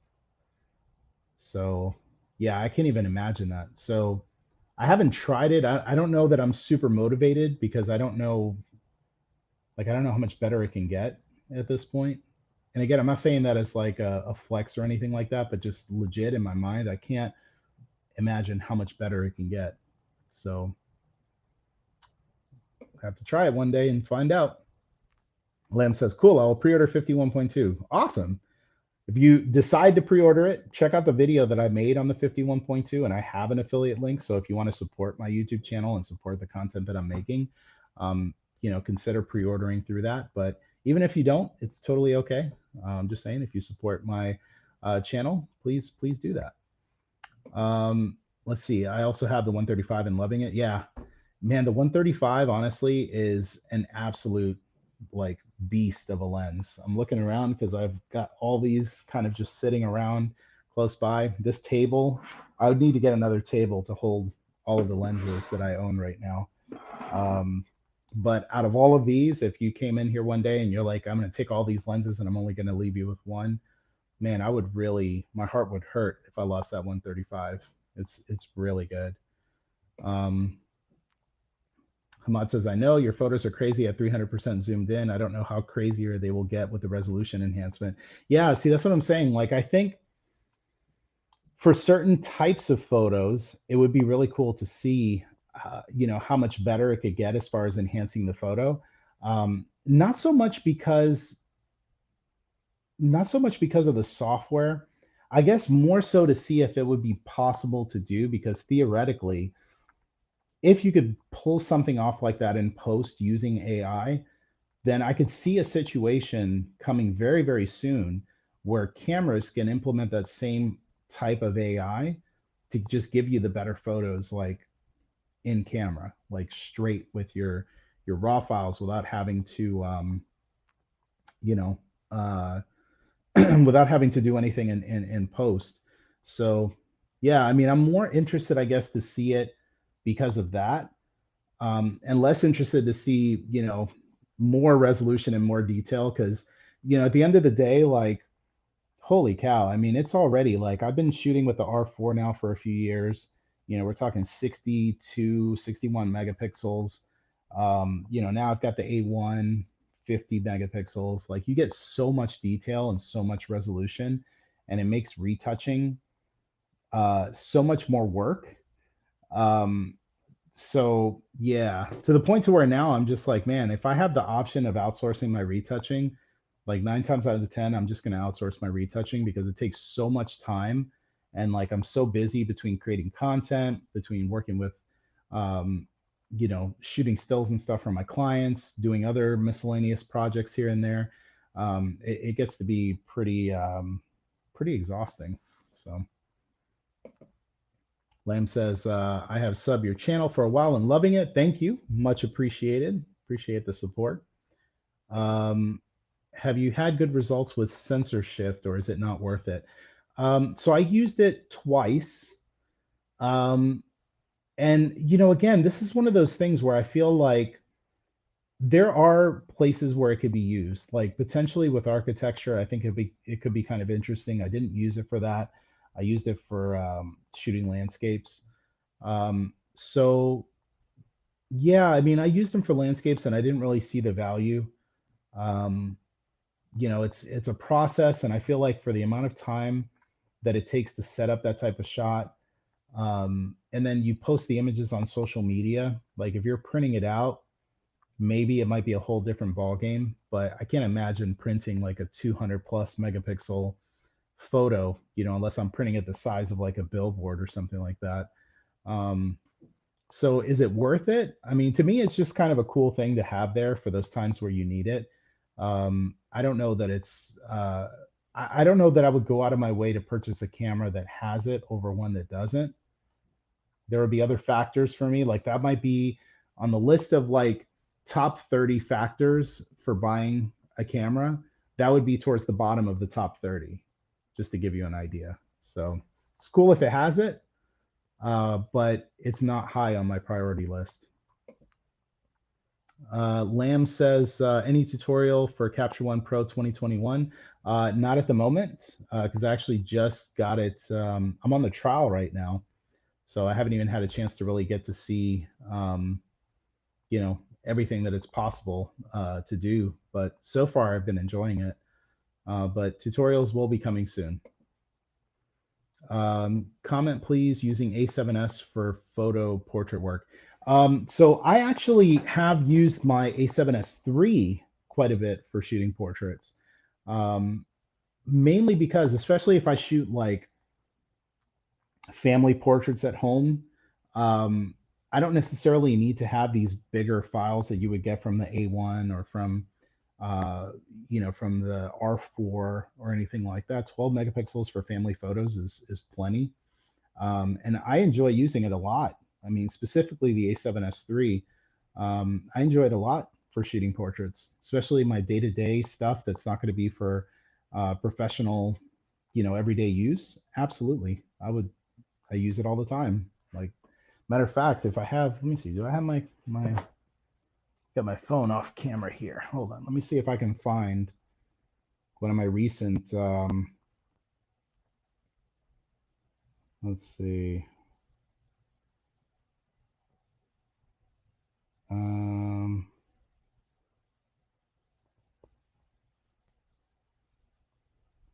let's see.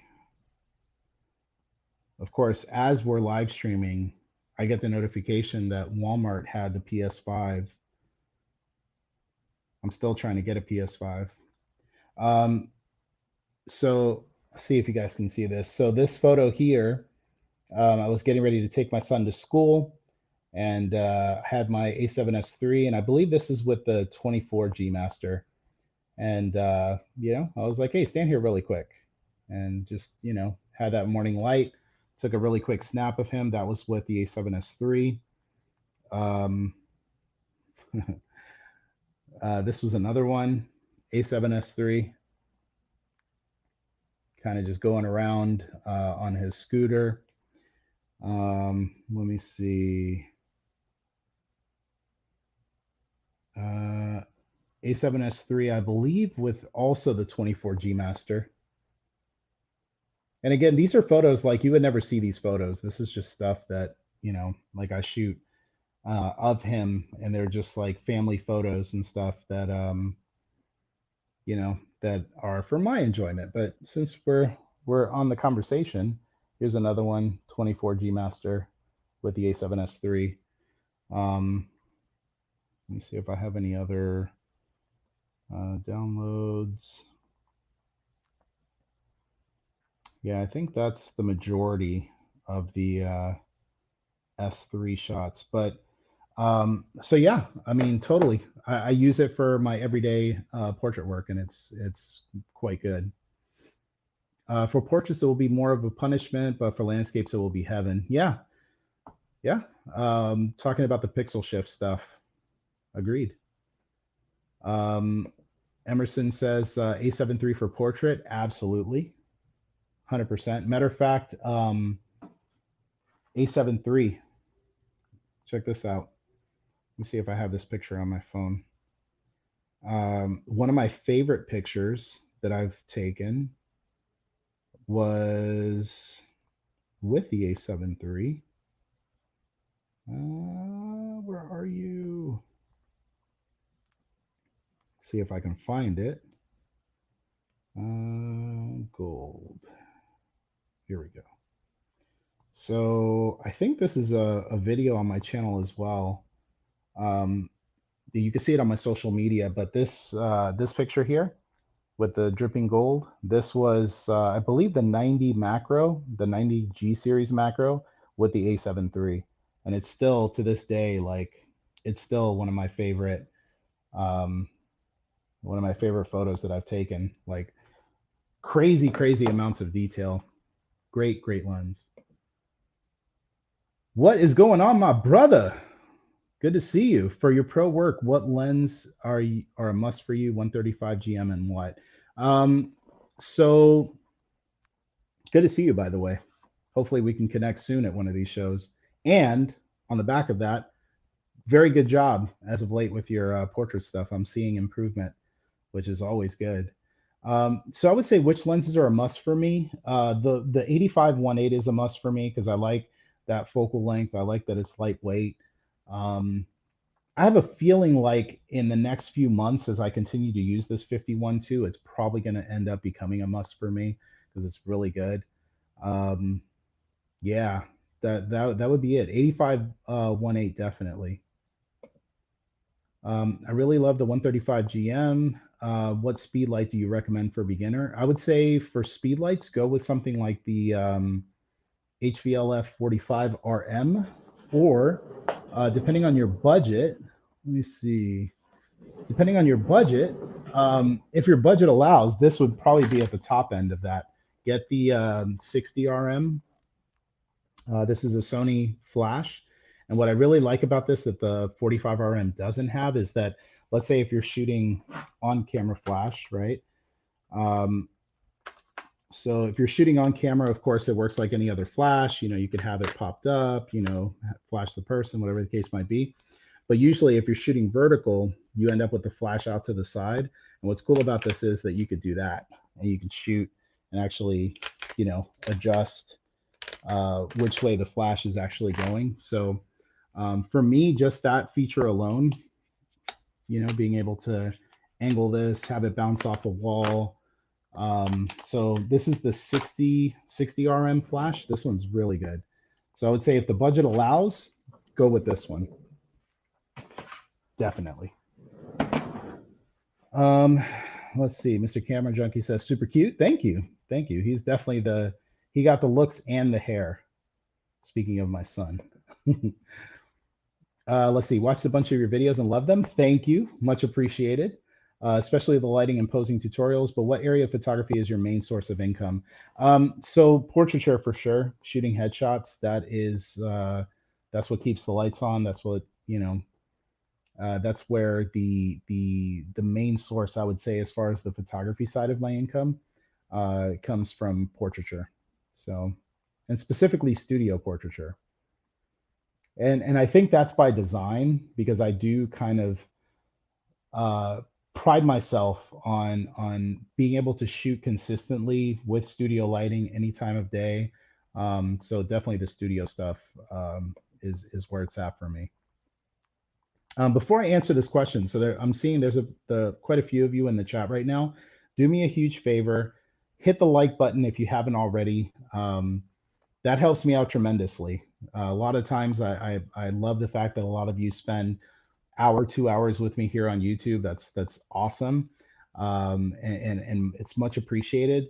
As far as the YouTube game goes, if you're not clicking like on the video, then it's like you're telling YouTube you don't like the video in a way. So definitely let YouTube know that you're liking this video. Click the thumbs up for me. It lets other people see these live streams, and hopefully if they're photographers and they enjoy this type of content, maybe the way you guys do, you know, hopefully it gets in front of them. So Eric was asking, and thank you. Do you use any 100 to 400 or 200 to 600? I have not used the 200 to 600. I have used the 100 to 400 because I owned it. And I have a YouTube video on my channel, which was with Manny Ortiz. So if you search Manny Ortiz Portrait Challenge, I think was what it was called. Um, in that video, it's a bit of a spoiler because we were doing like a, a challenge where basically we didn't know what lens we were going to shoot with, and we had a certain period of time to shoot with it. And I had the 100 to 400, which was not ideal for the space that I was shooting in, but the results that I got with that 100 to 400, I was like, I don't know why I haven't been shooting with this thing more. It's a really, really good lens. And I think a lot of the people that have the 100 to 400 would be like, duh, Miguel, we know that. Um, but I didn't know because I didn't use it that much. So 100 to 400 is really good. 200 to 600, I cannot speak on because I have never used it. I've literally never touched the 200 to 600. Would you like to see a remake of the 90 macro, faster autofocus? The 90 macro for me, autofocus is pretty fast. I love my 90 macro. It's, you know, again, it's Excalibur. Like, it's one of my favorite lenses for shooting portraits. Would I take one if they can make it faster and better and sharper? Yeah, for sure. I mean, if they made a 90 macro and somehow they could make like a fantastic macro that's even better, like, what do I look like? I'm stupid? Of course I'm going to do that. That's a given. But again, it's almost like that enhanced portrait or the enhanced resolution mode, like the same things that I said. Like, I can't imagine them coming out with a lens that's like sharper and faster focusing than the 90G because it's already so good. So like, if they were able to do that, which would be a big if, and I think I even said that I had one video that I made talking about the lenses that I would like to see the most, and I might have to revisit the video because I think a lot of the lenses that I would have liked to have seen like a year or two ago, all of a sudden they're available. So yeah, I don't know. I'm happy with what I have right now, but if they were able to improve it, 100% I would test it out and use it, maybe even own it. Have you ever heard A7 III trouble with IAF? The entire time that I owned the A7 III, I never had a problem with eye autofocus, but I use first party lenses. So if you're using Sigma, Tamron, Voigtlander, I don't know, any other third party brands out there, your experience is going to vary. I would venture to guess you will likely run into issues with eye autofocus if you're using third party stuff because they, again, have motors that cannot keep up with the speed of an A7 III. So if you're experiencing any issues with eye autofocus, first thing would be, are you using a third-party lens? If you're using first-party Sony stuff, you should not have any issues at all. Do you ever use prime lenses on full-frame body, but in APS-C mode to extend reach? Absolutely. I actually find myself doing it quite a bit with the 24G Master. So when I shoot my YouTube videos, I have there's so much detail and so much information when you're talking about a lens or a camera or a microphone or whatever. And oftentimes it's really difficult to get into the technical stuff and try to remember off the top of my head specific numbers. So every video that I put together, I type a script, right? And it's my thoughts and it's my feelings, but it's summarized because if I didn't type it out, and if I didn't make it into a script format, the videos will be like 10 hours long, like this live stream.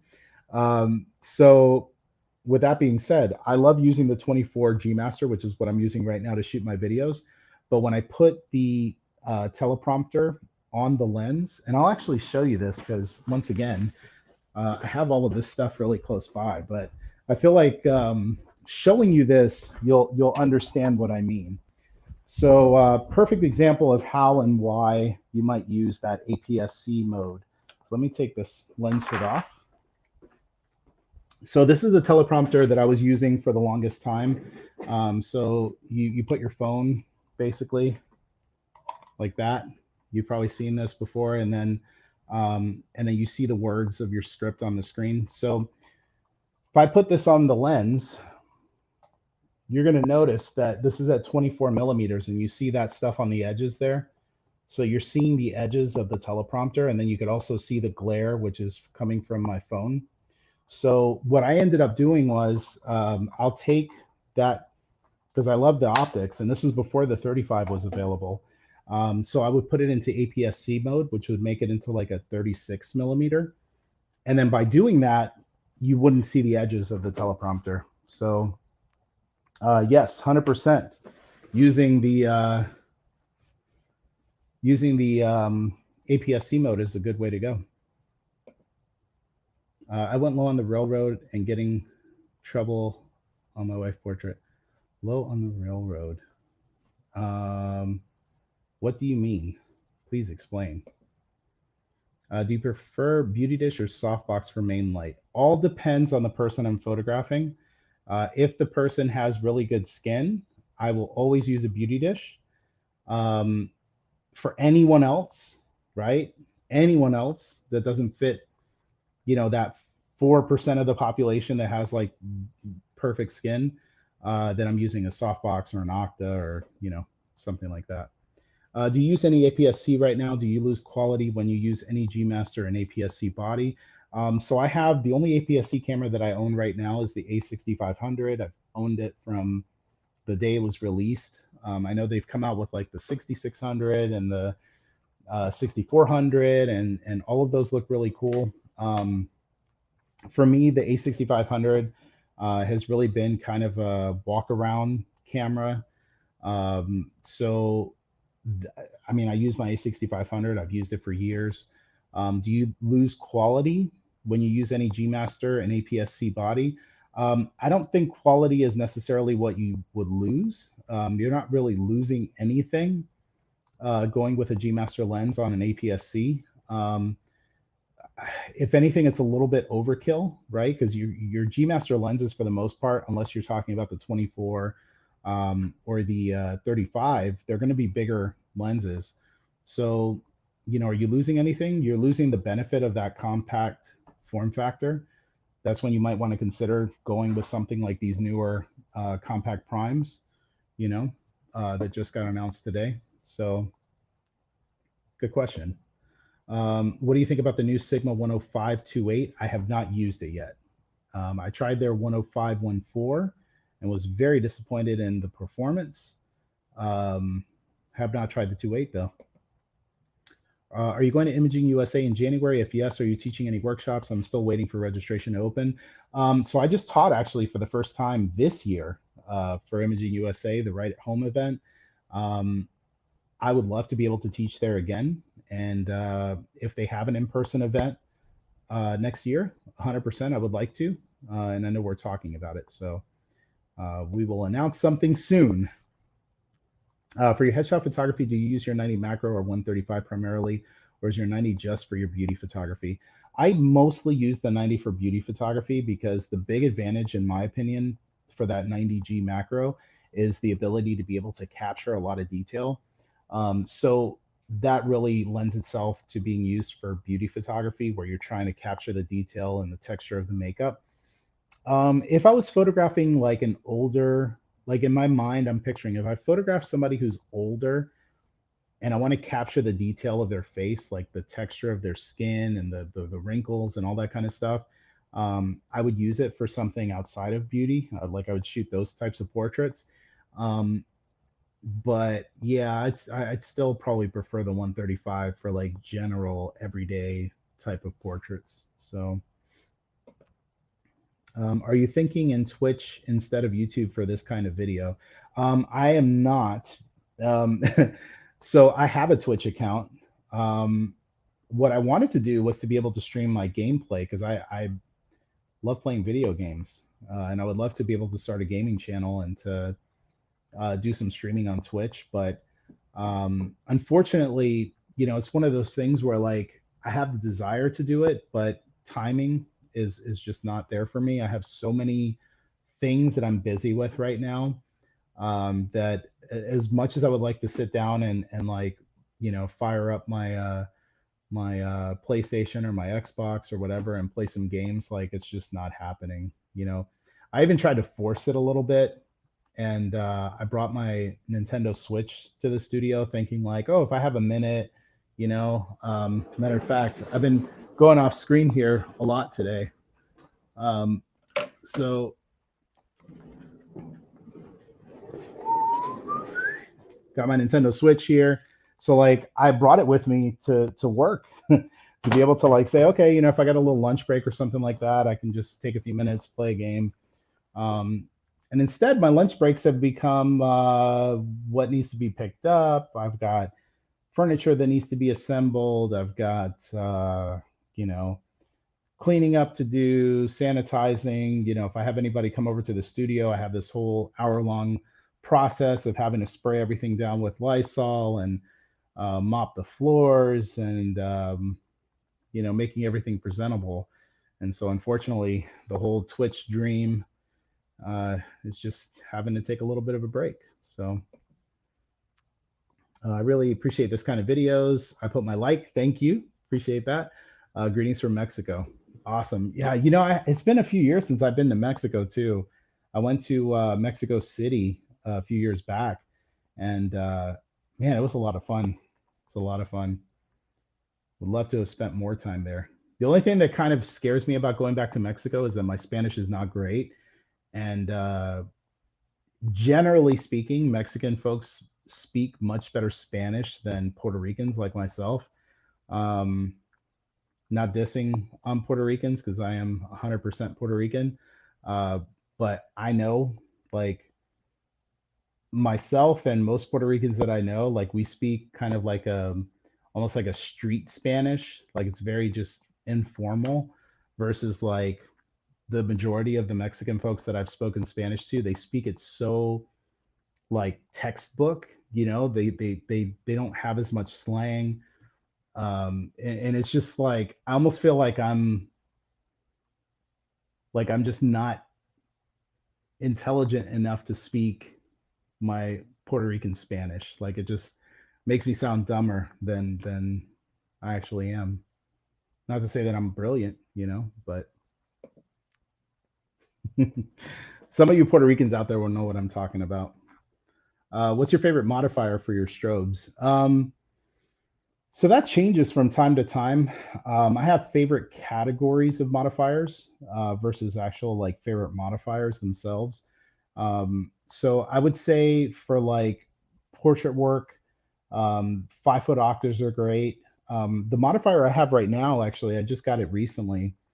Might end up doing a video about this, but it's a big kind of parabolic softbox from Nanlite, and it's really nice. I mean, the quality of light from this thing are pretty good.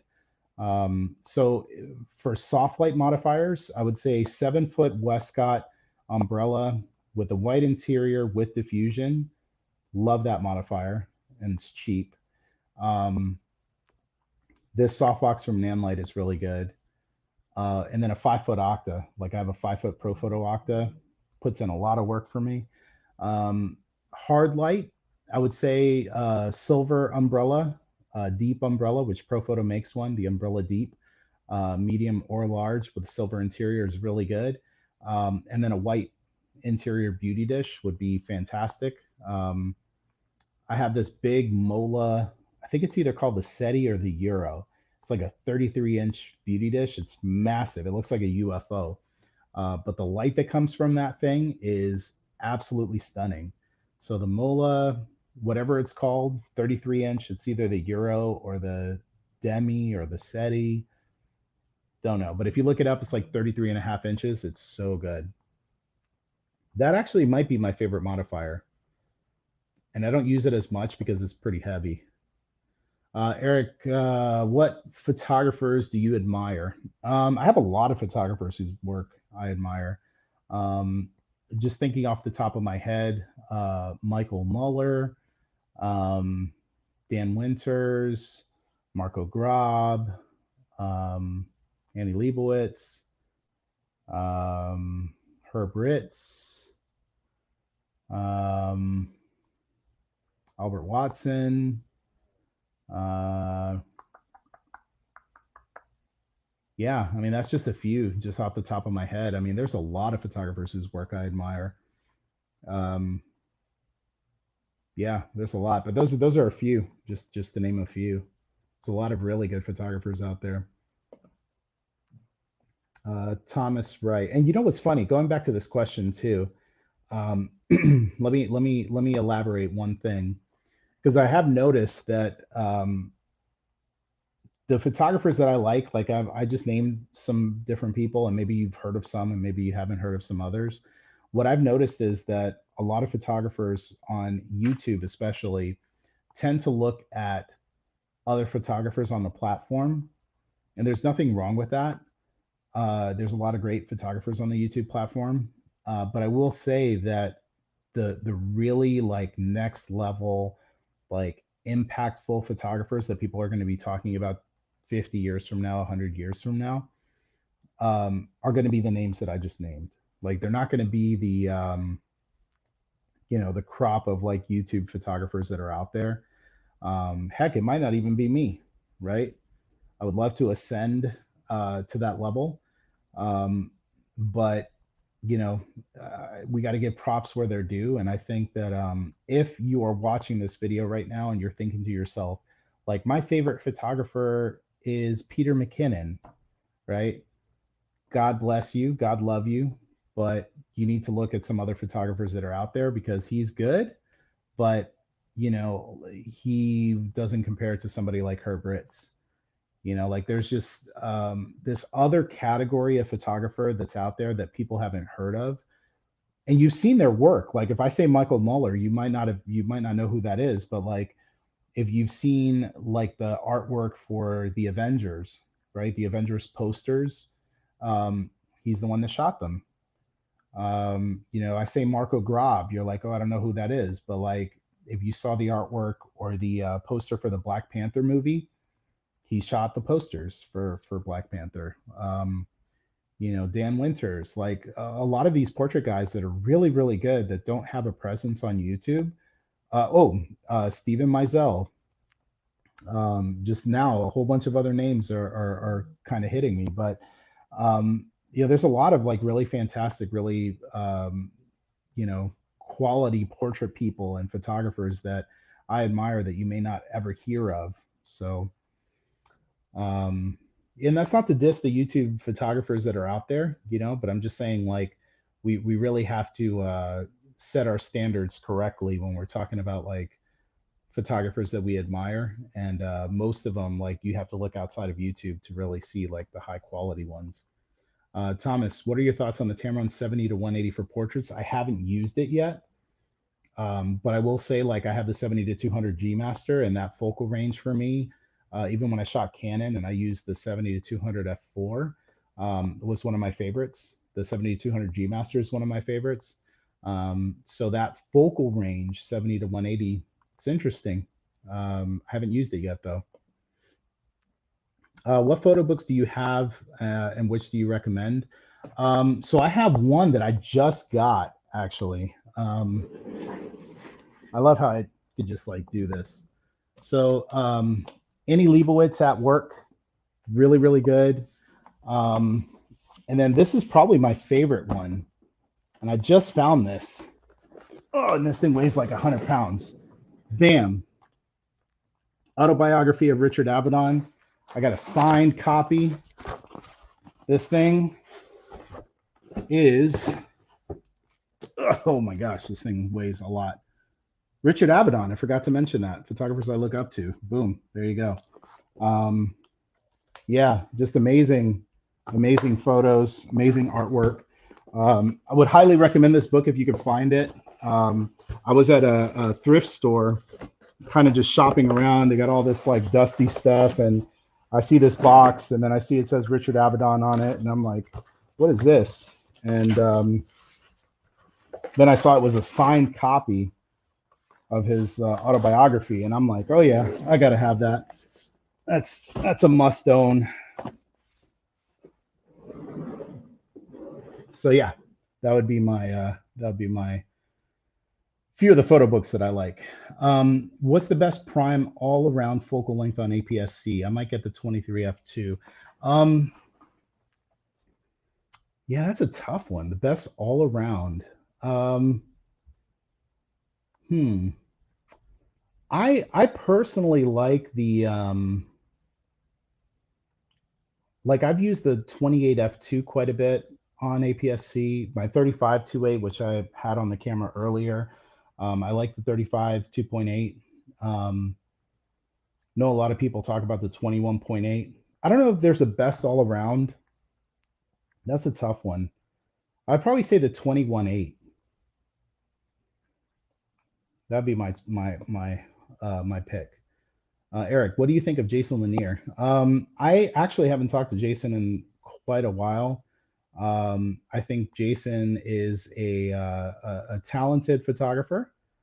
I think he is a really nice dude. The times that we've interacted, you know, he's been kind, he's been funny, he's been respectful, he's been cool. Can't say that for a lot of people that I've met, unfortunately, but the interactions I've had with Jason, like he's a cool dude, good talented photographer. You know, he's been doing this for a long time. So, are you in SoCal? Love to attend your workshop whenever COVID's leaving us. I would love to. I haven't been to California now in about a year and a half, so I'd love to go back. That'd be amazing. Do you ever make prints, and to what size? I do. Actually, on my wall, I have, oh man, I have to get back to you on the size, but they're really big. Let me see if I can flip this here. So there's some of the ones that are on my wall. They're quite large. Just don't remember the exact sizes on them, but they're pretty big. And yes, I do make prints. 42.5 versus 35.18 Sony. See, that's another tough one for me because I don't own the 35 1.8. I would say just based off of what I do know of the two lenses, on full frame, I probably would still lean a little bit more towards that 40, mainly because of the fact that with the 40 having the aperture ring, having the focus hold button, just the combo that it offers at such a small size, and the fact that I don't shoot low light all that often, I would probably lean a little bit more towards the 42.5 than the 35, and especially because of the fact that, like, geez, I mean, I don't know what the 35 1.8 goes for these days. I want to say it was like 749 versus 598. Yeah, that 42.5 price looks pretty good to me. Let's see. Great find on the photo book. Thank you. It pays to go to thrift shops every so often. I bought a couple of like film camera lenses while I was out there, and it was you could find some cool stuff. So for your full frame cameras, do you ever use a vertical grip? Yes, yes, and yes. If at all possible, I am always using a vertical grip. I want to go away on my chair like I've been doing this whole day, but I feel like I might as well just have like a different table or something. Starting to run out of room on the table here, but vertical grip. This is super clutch. I've been making videos for Alpha Universe, and I think I made like 1 or 2 videos already talking about battery grips. This to me is like a must-have for shooting portraits. It's so much easier to me when you're shooting vertically, right? It's so much easier for me to have this grip and actually just hold the camera like this than it is to do this. Like I wouldn't feel comfortable one-handing any camera and shooting vertically like this. It just doesn't feel solid, right? It doesn't feel like me and the camera are one versus having this battery grip, and I literally could just one hand just hold everything. So for me, in my opinion, like I use it all the time, like because a lot of what I shoot for my studio portrait work, I'm shooting vertically. So yeah, that's a must for me. How's it going, Igor? Have you tried 85-1.4 A mount plus the LA EA5 plus A7R4 for portrait? If yes, what do you think about this bunch? I have not used the LA EA5 yet. I I plan on using it because I have another video that I'm putting together, and that is going to be something that I'm going to need to get in order to make this video. But I have tried the 8514 A mount, and of course I have the A7R4, so I've tried that. So I would say if you already owned the Zeiss 8514 A mount and you already own the LAEA5, like it's a fine combo. But I would say the newer lenses, again, going back to the tech behind some of these lenses, man, the tech that they're putting into these recent lenses are like, they're really good, you know, and they're making a lot of these older lenses kind of show their age. But yeah, I haven't tested it. I haven't tested the LAEA5. I own the LAEA2 and the 3, and I haven't used it for several years now. So hard to say. Have you tested the RF 50, 85, or 70 to 200? I'm shopping for a new portrait lens. I sold my 85-1.2. So I have not personally tested them for any, you know, extreme amounts of time, but I would tell you, I know Manny Ortiz has videos on these. I would recommend checking his stuff out. But just on surface level, just looking at the focal lengths, I would tell you for portraits, 70 to 200 is always a good option. So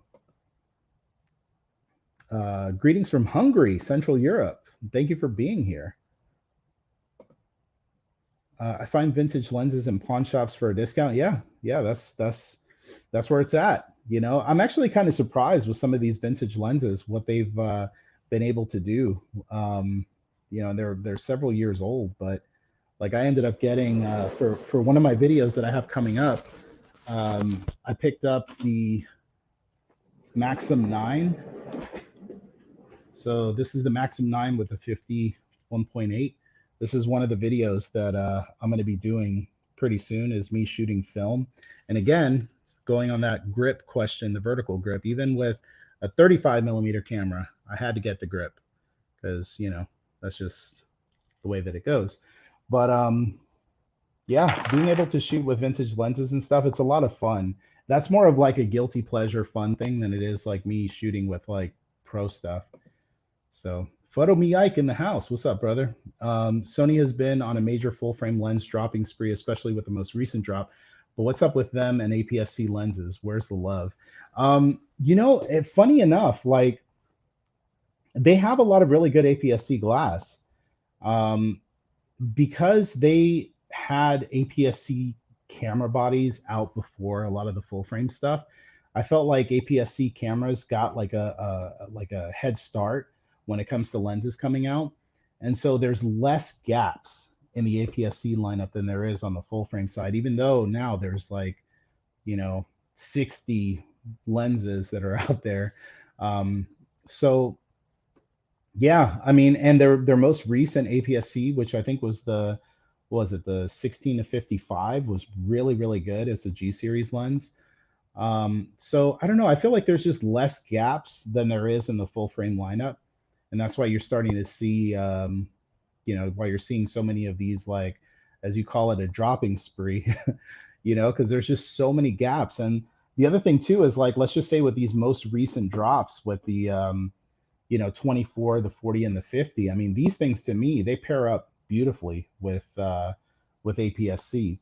And I always recommend to people who are looking to buy lenses, I would much rather see somebody buy a full frame lens and put it onto an APS-C camera body than to see them buy like a dedicated APS-C lens, because it's probable for a majority, or not even a majority, there's going to be a percentage of people that are using an APS-C camera that are ultimately going to go into a full frame camera. And instead of them having to sell their camera and their lens, like go with a full frame option. That's just my take. But yeah, I would like to see some APS-C stuff, and I would love to see, you know, I would love to see some APS-C stuff that does something different, you know. But the year is still young. We're still in March, and they've been dropping a lot of stuff, so you just never know. Have you tried the Samyang 8518 FE, or sorry, 14 FE? I have. Um, Again, it was one of those things you've been watching, I think, from the very beginning. But I tried it. I had high expectations because it's an 85. I love 85. Obviously, it being a 1.4 is really nice. But my opinion on it was that it felt like a budget 85 1.4. And that's not a good thing or a bad thing. It's just, just a budget lens. My first film was a Yashica or Yashica. I remember I used to sell their stuff. They were really good. I think my first film camera was a Minolta. It was a Minolta, and then I bought a Canon, and then I went digital. I think my first digital camera might have been like a Sony Cybershot too. It was a funky looking one. Sony had some really crazy designs with their earlier digital cameras. Let's see, for high resolution shooting, what's your opinion on the new Alpha 1 over the R4? I found the shooting experience on the Alpha 1 to be wonderful. What say you? Yeah, I think you said it, like the key word there, experience. It's one of those things, like the experience shooting portraits with the A1 very much reminded me in many ways of the experience that I had shooting portraits with the A9, where the experience of shooting, if I'm not looking at the resolution, right? If I'm just looking at how does this camera feel in hand? How does it perform? How fast does it focus? How good does it track? Those are the experiential things, right? So on the experience side of things, I loved shooting on the A9. And then when I started shooting on the A1, it's a beast. I mean, literally, the experience on it is like, I feel like I'm shooting with a camera that's like 10 years ahead of its time, right? So from an experience perspective, it's really good. Where I'm excited is when I actually see the images on my computer and I start working on them, pixel peeping them and all that good stuff, that they look awesome. So yeah, I mean, to me, like A7R4 is great and performance is great. You could definitely tell the difference using the A1 as far as a performance perspective. There's a lot. There's a lot there, and that's why I'm gonna own both. But I feel like if anyone has the money to be able to afford it, like the A1 is gonna be like, it's gonna spoil you to the point to where like the next cameras that come out after it, they're really just gonna have to have something spectacular to make people want to upgrade. Carlos Alvarado, what's going on? Good to see you out there. Hope you and the family are doing well. Mr. Camera Junkie, my thoughts exactly. Full frame glass on APS-C. Yep, 100%. Are you moving to A1? Yes. I'm still going to have my R4 because, as you could tell from all the 50 million times that I keep backing up out of the frame here, I have a lot of cameras and lenses, and I'm a little bit of a hoarder. So yes, I will be having. I'm not going to be moving to the A1. I'm going to add to my collection an A1 because it is an absolute beast and a joy to use. And why not? Have you tried out Flash Sync 1200 with the electronic shutter on the Alpha 1? What do you think? I have not. However, I've got the lights to support it because I have rotolights. I have two Anova Pros. I have a Titan X1 and the X2. I haven't used it, and I'm really eager to use it because it seems awesome. I mean, it seems awesome, but I haven't used it yet. Has Manny Ortiz sold you on the A1 yet? No, see, I think it's the opposite. Manny is the guy who was shooting with the A7 III while I've been shooting with the R3 and the R4. And I've been telling him forever, like, dude, you should get the R4. And he's like, no, the A7 III is perfect for what I use. I don't know that he's sold on the A1 yet, but to me, the minute that I like saw the specs on paper for the A1, I was like 50% of the way sold. And then when I finally started shooting with it, I've had it now for just over, actually, it's been almost 2 months now. And geez, man, this A1 is it's a beast. You don't have to sell me on that. It's really good. Just becomes a matter of like, what could I sell so that I could buy the A1. Like that's where I'm at. And I'm just waiting for mine to show up. The first batch of them shipped at the beginning of this month, and unfortunately, I was not a part of that first batch delivery. So I'm going to continue to use my loaner until uh, they become available. So full frame glass on APS-C works great on the long end, but when you want wide angles, the options suck. Yeah, that's where it's really tricky because like on the wide end you could use something like the 12 to 24G, but now that 12 is what 18, right? So you're not getting those super wide angle shots, but I think it just all depends on what you're doing. To me, I would be perfectly fine with taking my A6500, popping on this 12 to 24G series. This is going to be an 18 to 36, and it's compact. It's not super heavy. I mean, it is a G series lens. So to me, like this would be fine. There's not a bunch of options though, and I do agree with you. I mean, it's not like there's an overwhelming abundance of like wide angle lenses, but I feel like wide angle lenses are maybe for video they're going to be handy, but um, I don't know. I don't see it as being a factor. Like most of the time with APS-C, what I see people doing is shooting like walk around shots, street photography, portraits. It's a vacation camera for a lot of people.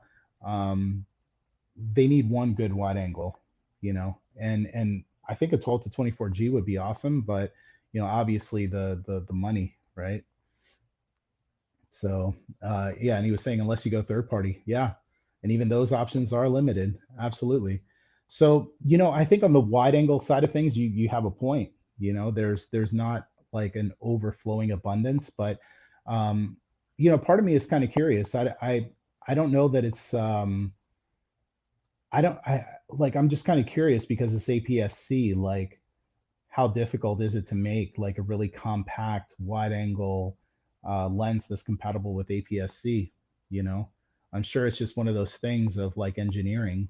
You know, how do you make them to where they're affordable and they're good quality and they don't cost like a gajillion dollars? So I think that's kind of where it's at.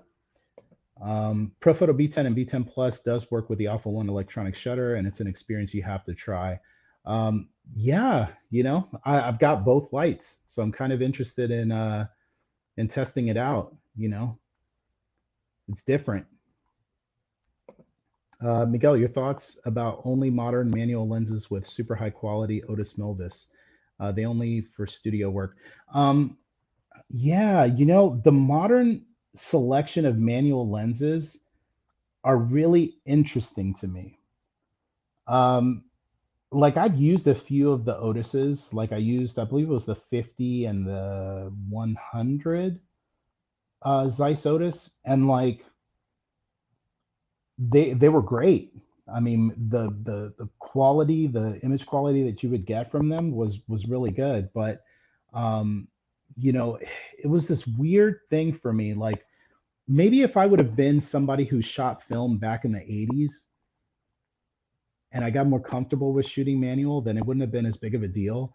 But it's like there's so much benefit to having a lens with really fast autofocus that has a lot of the same type of characteristics, and it may not be to the Otis standard or level of quality, but to me, it's almost like those old muscle cars, right? Like you picture back in like the 70s and the 60s, like the Corvettes from back then. There's something to it that's like a magical feeling when you sit in one of these older cars. And I'm sure if you were growing up in that era, you have all this nostalgia that hits you. But being somebody who sat, like I own a BMW 640i GT, I have a lot of modern conveniences, including power steering, where it's like I get into some of these older cars and I'm just like, this is cool. Don't get me wrong, this is cool. But like, I wouldn't buy one of these because like I can't. Like, I need my AC, I need my power steering, I need my, heated seats, heated steering wheel. Some of the cars, they massage you, like the chair massages you, like I like I appreciate these modern amenities, and especially when it comes to like studio photography in this case, like I need the performance, because the less that I'm spending time addressing my camera or addressing my lens and getting it to give me the output that I need, the more time that I have to build rapport with the person, to get creative. It just opens up this creative headspace for me where I could do other stuff besides having to spend any amount of time thinking about getting the lens in focus and is it sharp, and then if they're moving around, trying to chase them around with the manual focus, like, and then they're heavy, they're bigger, heavier lenses, so having to deal with that. um, I'm not saying anything for or against it. I just think that for me personally, I like using matter or modern lenses because of the performance benefits that you get. But if I had the money to just like buy an Otis lens and just kind of have it sitting there for whenever I would use it, I probably could find myself using it in certain situations and certain circumstances. So really good question. What can I sell to afford a G Master lens? Just got my R4 last week with a 55-1.8 and 85-1.8 and loving it. Man, that's a great combo, Just do what I'm doing. Just keep, find some clients to be able to sell some photos to and make some money. What do you think of medium format cameras for your pro work? I find focusing for me to be an issue, but I wanted to know your experience. So this is a good question. When I switched over to Sony cameras, I was in this in between where like I wasn't happy with what I was getting from Canon DSLRs and I wanted to go to something else. And so I tried out Fuji, I tried out Panasonic, and I tried out Phase One as we're talking about medium format. So I went to Digital Transitions in New York. They're a reseller for Phase One cameras, um, and so I tried out a variety of different Phase One cameras, and they have like little studio environments where you could test things out. And I was like, holy cow, the performance on these things is so bad. Like the autofocus is so slow. I was having a hard time getting shots in focus. Um, just the performance to me very much reminded me of like 35 millimeter, but like not the good kind, like the kinds that were like really slow to focus. And I was just like, man, I'm from a performance perspective, and then how much money you spend for it. Um, yeah, I mean, I don't see any benefit at this point for me to shoot medium format for my pro work, mainly because of the fact that all of the performance benefits that I'm getting in cameras like the R4, the A1, would certainly trump being able to shoot medium format when a lot of that medium format look, I could get part of that in post. So yeah, medium format for me is not a thing until it can get to the point to where they could have the type of performance benefits like the speed of focus, the accuracy of focus, like an A1. Even I'm not even that greedy. I mean, even if it performed like an A7 III, I would look at it. I'd be happy.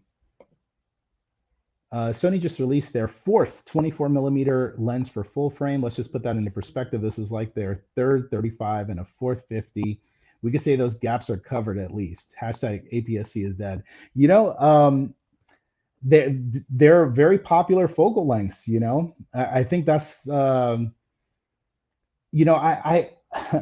I liken this almost to the conversation of like tools, right? Like if you go to Home Depot and you go to like the screwdriver section, you're going to see tons and tons of screwdrivers. You're going to see a bunch of different hammers. And yet somehow every time I go to Home Depot, there's a different brand of hammer and a different brand of screwdriver. Like, they're always trying to fill gaps. There's going to be somebody who comes in who's like, man, I don't want a red screwdriver. I want the purple one or whatever. Like, so, they're putting out products in those categories that are like, exciting. And I think 24, 35, 50, like those are focal lengths that are, for whatever reason, I don't know, because it's not for me, but those are focal lengths that for whatever reason they bring home the bacon. So they just keep innovating in those spaces. But I don't know about the hashtag APSC is dead. I don't know about that.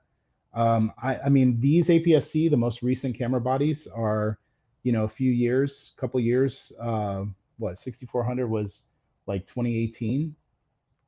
So, you know, we'll see within the next year if that turns out to be the case. If you are, I'm gonna call you Prophet Me Ike.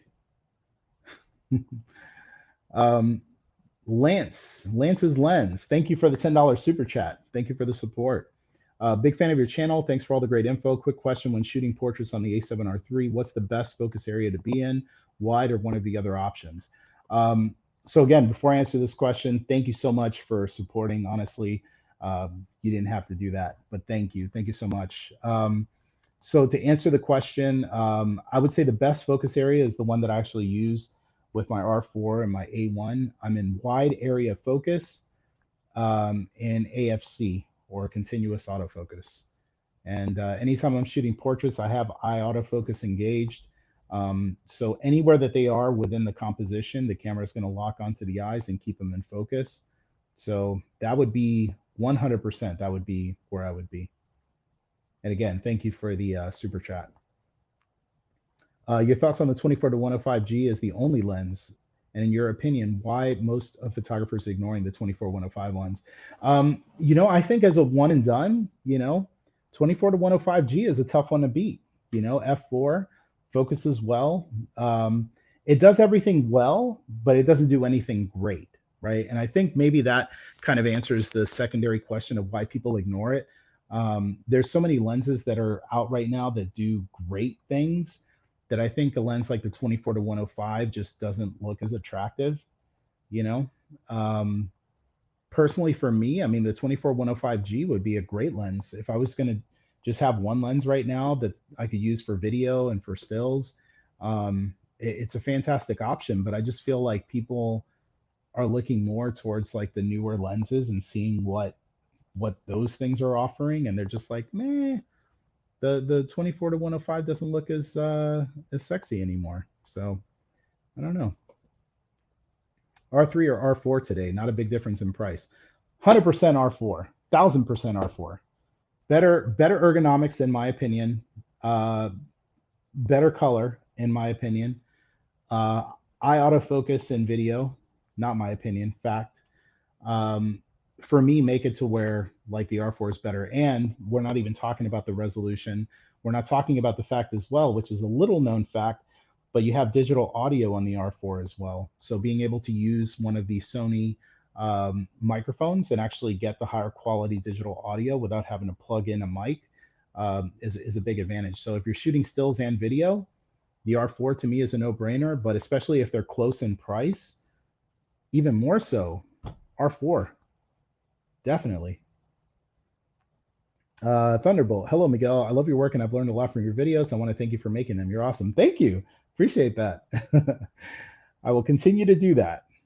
Please continue to watch and support by smashing the thumbs up. I was just joking about the APS-C part. The A6600 is an awesome camera. Yeah, you know, I got to try out the A6600 sometime. You know, I've got the 6500 and I've had it from basically from day one. And like it's good. And I haven't really had the need for what I use the 6500 for. I haven't had the need to like do the upgrade yet. Kind of hoping, just waiting for the next generation of APS-C to see what they come out with. But yeah, 6600 is a really nice camera. Do you ever send Sony your wish list for future features you want to see in future cameras? All the time. I'm pretty sure most of them, they just like, you know, they open up the email and they just laugh because they're just like, that can't be done. You know, but yeah, I do all the time. That's part of the benefits, I think, of, you know, being a Sony ambassador is being able to, you know, share your opinions of like, hey, it'd be pretty cool if camera could do this, or if they came out with a lens like this. And, you know, the thing to keep in mind is that like the time that it takes for you to share your idea versus when it actually becomes a reality, that timetable takes years and years and years. So, you know, like for example, these compact primes, I mentioned this at the beginning of the stream, but I told Sony years ago, matter of fact, I'm going to share something with you right now that I only shared when I was at Sony Condo and I shared it with the engineers. And again, tell me in the comment section if you think this is if you believe me, or if you're not that if you believe me, but if you're with me on this. But I told them first and foremost, when I switched to Sony, one of the things that attracted me was lenses like this 35-2.8. The fact that it was so small and compact and lightweight. I wanted to see more lenses like this, right? And so I said, you know, to piggyback on top of that, I would love to see like compact prime lenses. Like this is good. This is a 2.8. They came out with the 2.5s today. I would love to see f1.4. And I don't know what the physics of it would be. And I said this literally verbatim. I don't know what the physics of it would be. I know that there are brands out there that make autofocus compact lenses that are f1.4 or something in that ballpark. And the lenses are like $8,000. I was like, okay, I would like to see it, even if it comes out at that higher price to where like only a handful of people can afford it. And trademark this, G Master Elite. That's what I would have liked to have seen. And we're talking years ago. I was like, if you could make a 24, you know, 1.4, 1.2 that was this small, but it cost, you know, $6,000 and you had to call it a G Master Elite, I would buy into that. Maybe not for a 24, but like, you know, an 85, a 135, whatever the case might be. I told them that years ago. So I give them my list of features, but most of the time they do a really good job. I mean, Sony is one of the few companies that I've seen where like you tell them something and they listen and they go to work. But yeah, some of these things, my requests are pretty like I might be the only one, you know, and they're just like, sorry, Miguel, you know, everybody else wants something different. Just like I love the 100 STF G Master, you know, and I'm like, man, you guys should make more G Master STF lenses. And they're like, you know, you're the only one using, you know what I mean? So love the channel. Keep up the great work. Would love to get my hands on the 50 GM, but will be a while before it hits UK. Yeah, listen, whenever it does make it to the UK, you owe it to yourself. Get your hands on the 51.2 GM. This is a special lens. It's going to get a nickname. And for those of you who watch my channel and you know that like I nickname the lenses that I really love, 51.2 is going to be one of those that gets a nickname at some point. What do you think the spec will be for A7 IV? If the A7 IV comes out, I imagine the specs are going to be really good. That's all I'm going to say on that. I wish Sony will release F2 Prime series. Yeah, if they release F.2 primes, I would love to see it. But you know what the problem is though, is like they'll come out with a series of F2 primes and like you'll get all the trolls that are out there that are like, oh, I wish they were F1.8. And then if they come out with F1.8s, oh, I wish they were 1.4. And then if they come out with 1.4, oh, I wish they had 1.2. It's like it never ends. Like I would love to see, like I had the 28 F2 prime. It's a great lens, you know, really, really good lens. I would love to see more lenses like it, you know. Do I need it? Not really. I mean, these 2.5 compact primes are really good. But I'm always up for seeing what else they have up their sleeve.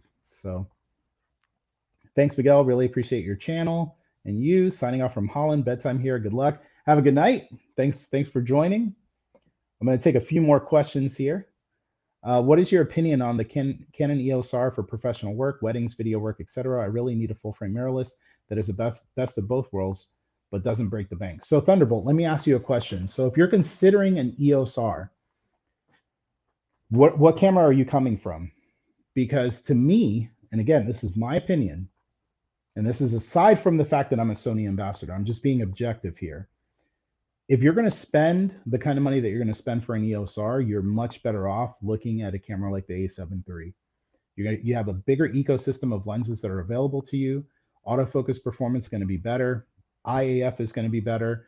There's just more accessories. You know, if you're shooting weddings, if you're doing any kind of pro work, there's going to be times, and I'm sure this has happened for you in your professional career. It's happened to me too many times, where I'll get a project and the project requires something that I don't have, right?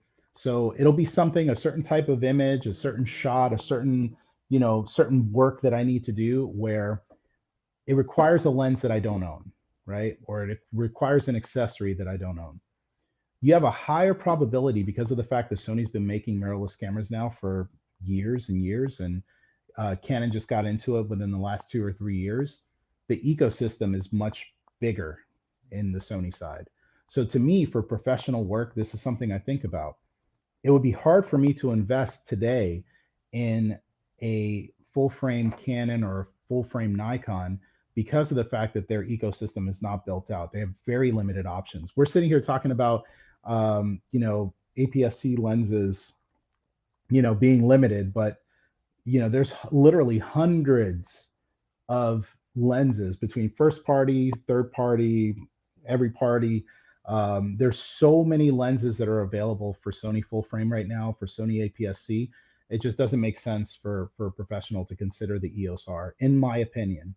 Um, if you need full frame and you want the best of both worlds that doesn't break the bank, A7 III I think is like $1,700. There's a lot of really great lenses. 85-1.8 would be a great option for Sony. And performance wise, it is going to smoke what you're going to get from the EOS R. So just my opinion. Elite sounds like an Xbox thing. Yeah.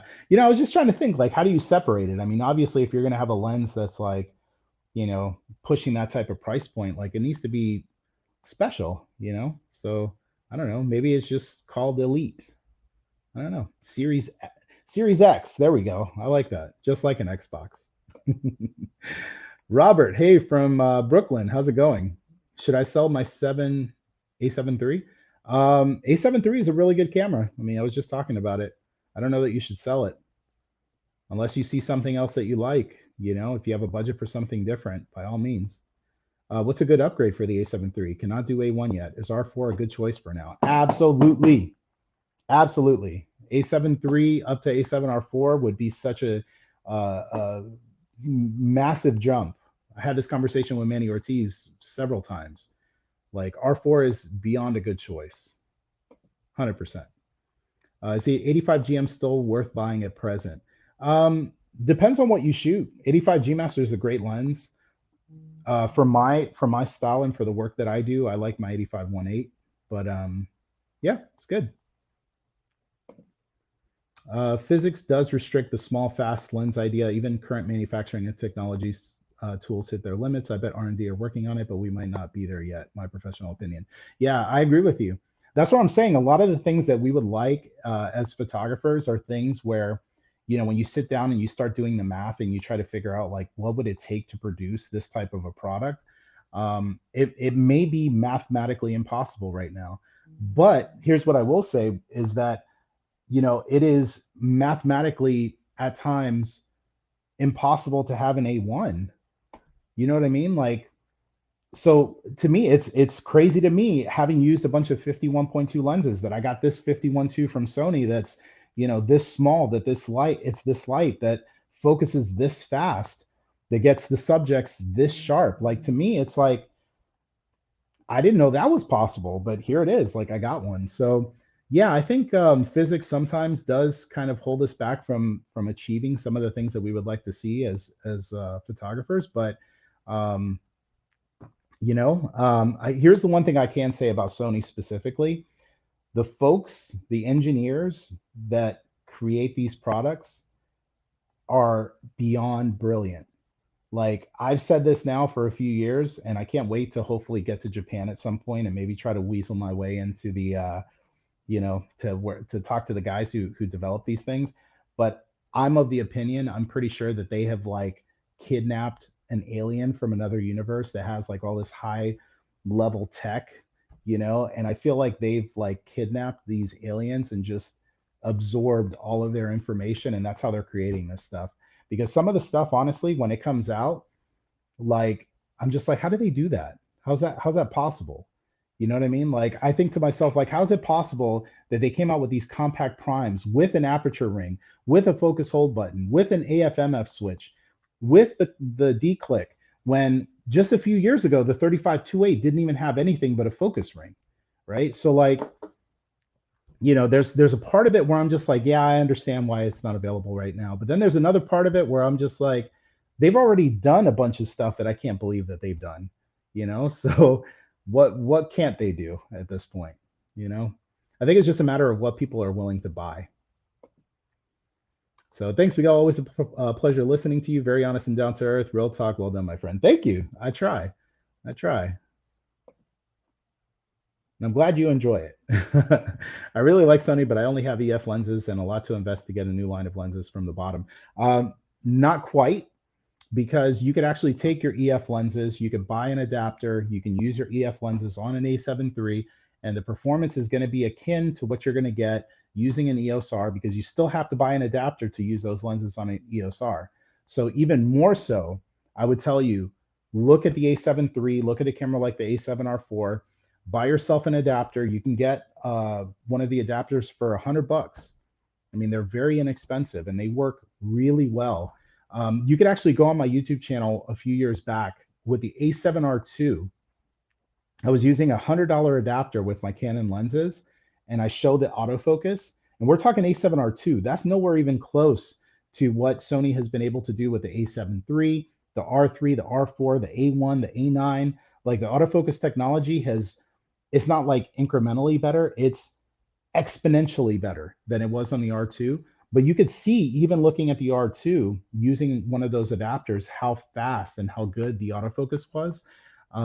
You know, if you have EF lenses now and you want to dip into mirrorless for your pro work,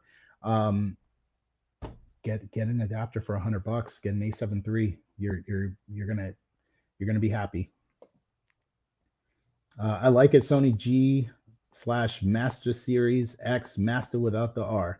That would be kind of funny. G Master. It's not mathematically impossible. Our technology is still not there, like chip shortages. Yeah, yeah. I agree with you. I mean, there's a lot of it. That's where I say, like, you know, there's so many different factors. There's product component shortages that are out there. You know, there's a lot of logistics and a lot of different things that keep some of this stuff from becoming a reality. So that's where it's like, it's cool that they're willing to listen and to you know, take our opinions into account. And that's when you end up with things like, you know, the 52.5G, the 40, the 24G, like that's them listening to people who say, hey, we want some smaller lenses to go with our, you know, APS-C bodies that are full frame compatible, that work with an A7C. So kidnapped aliens. Yeah, that's my theory. I'm gonna go to Japan and find out one day. So thank you for your info and honesty. Love your work. Thank you. Dion, how's it going? He says you're still going. Yes, I'm still going. But with that being said, I'm almost at 3 hours. So this has been a long live stream. I really wanted to come today to talk to you guys about these new primes. Check out my Instagram, because I did post one with the 40, but I do have some more that I'm going to be posting up here shortly. I have to go pick up my son from daycare. So with that being said, make sure you hit the like button, please, if you watched. And let me know. I'm going to be doing some videos here coming up really soon, talking about my experience with these lenses. I've got some other product videos coming out.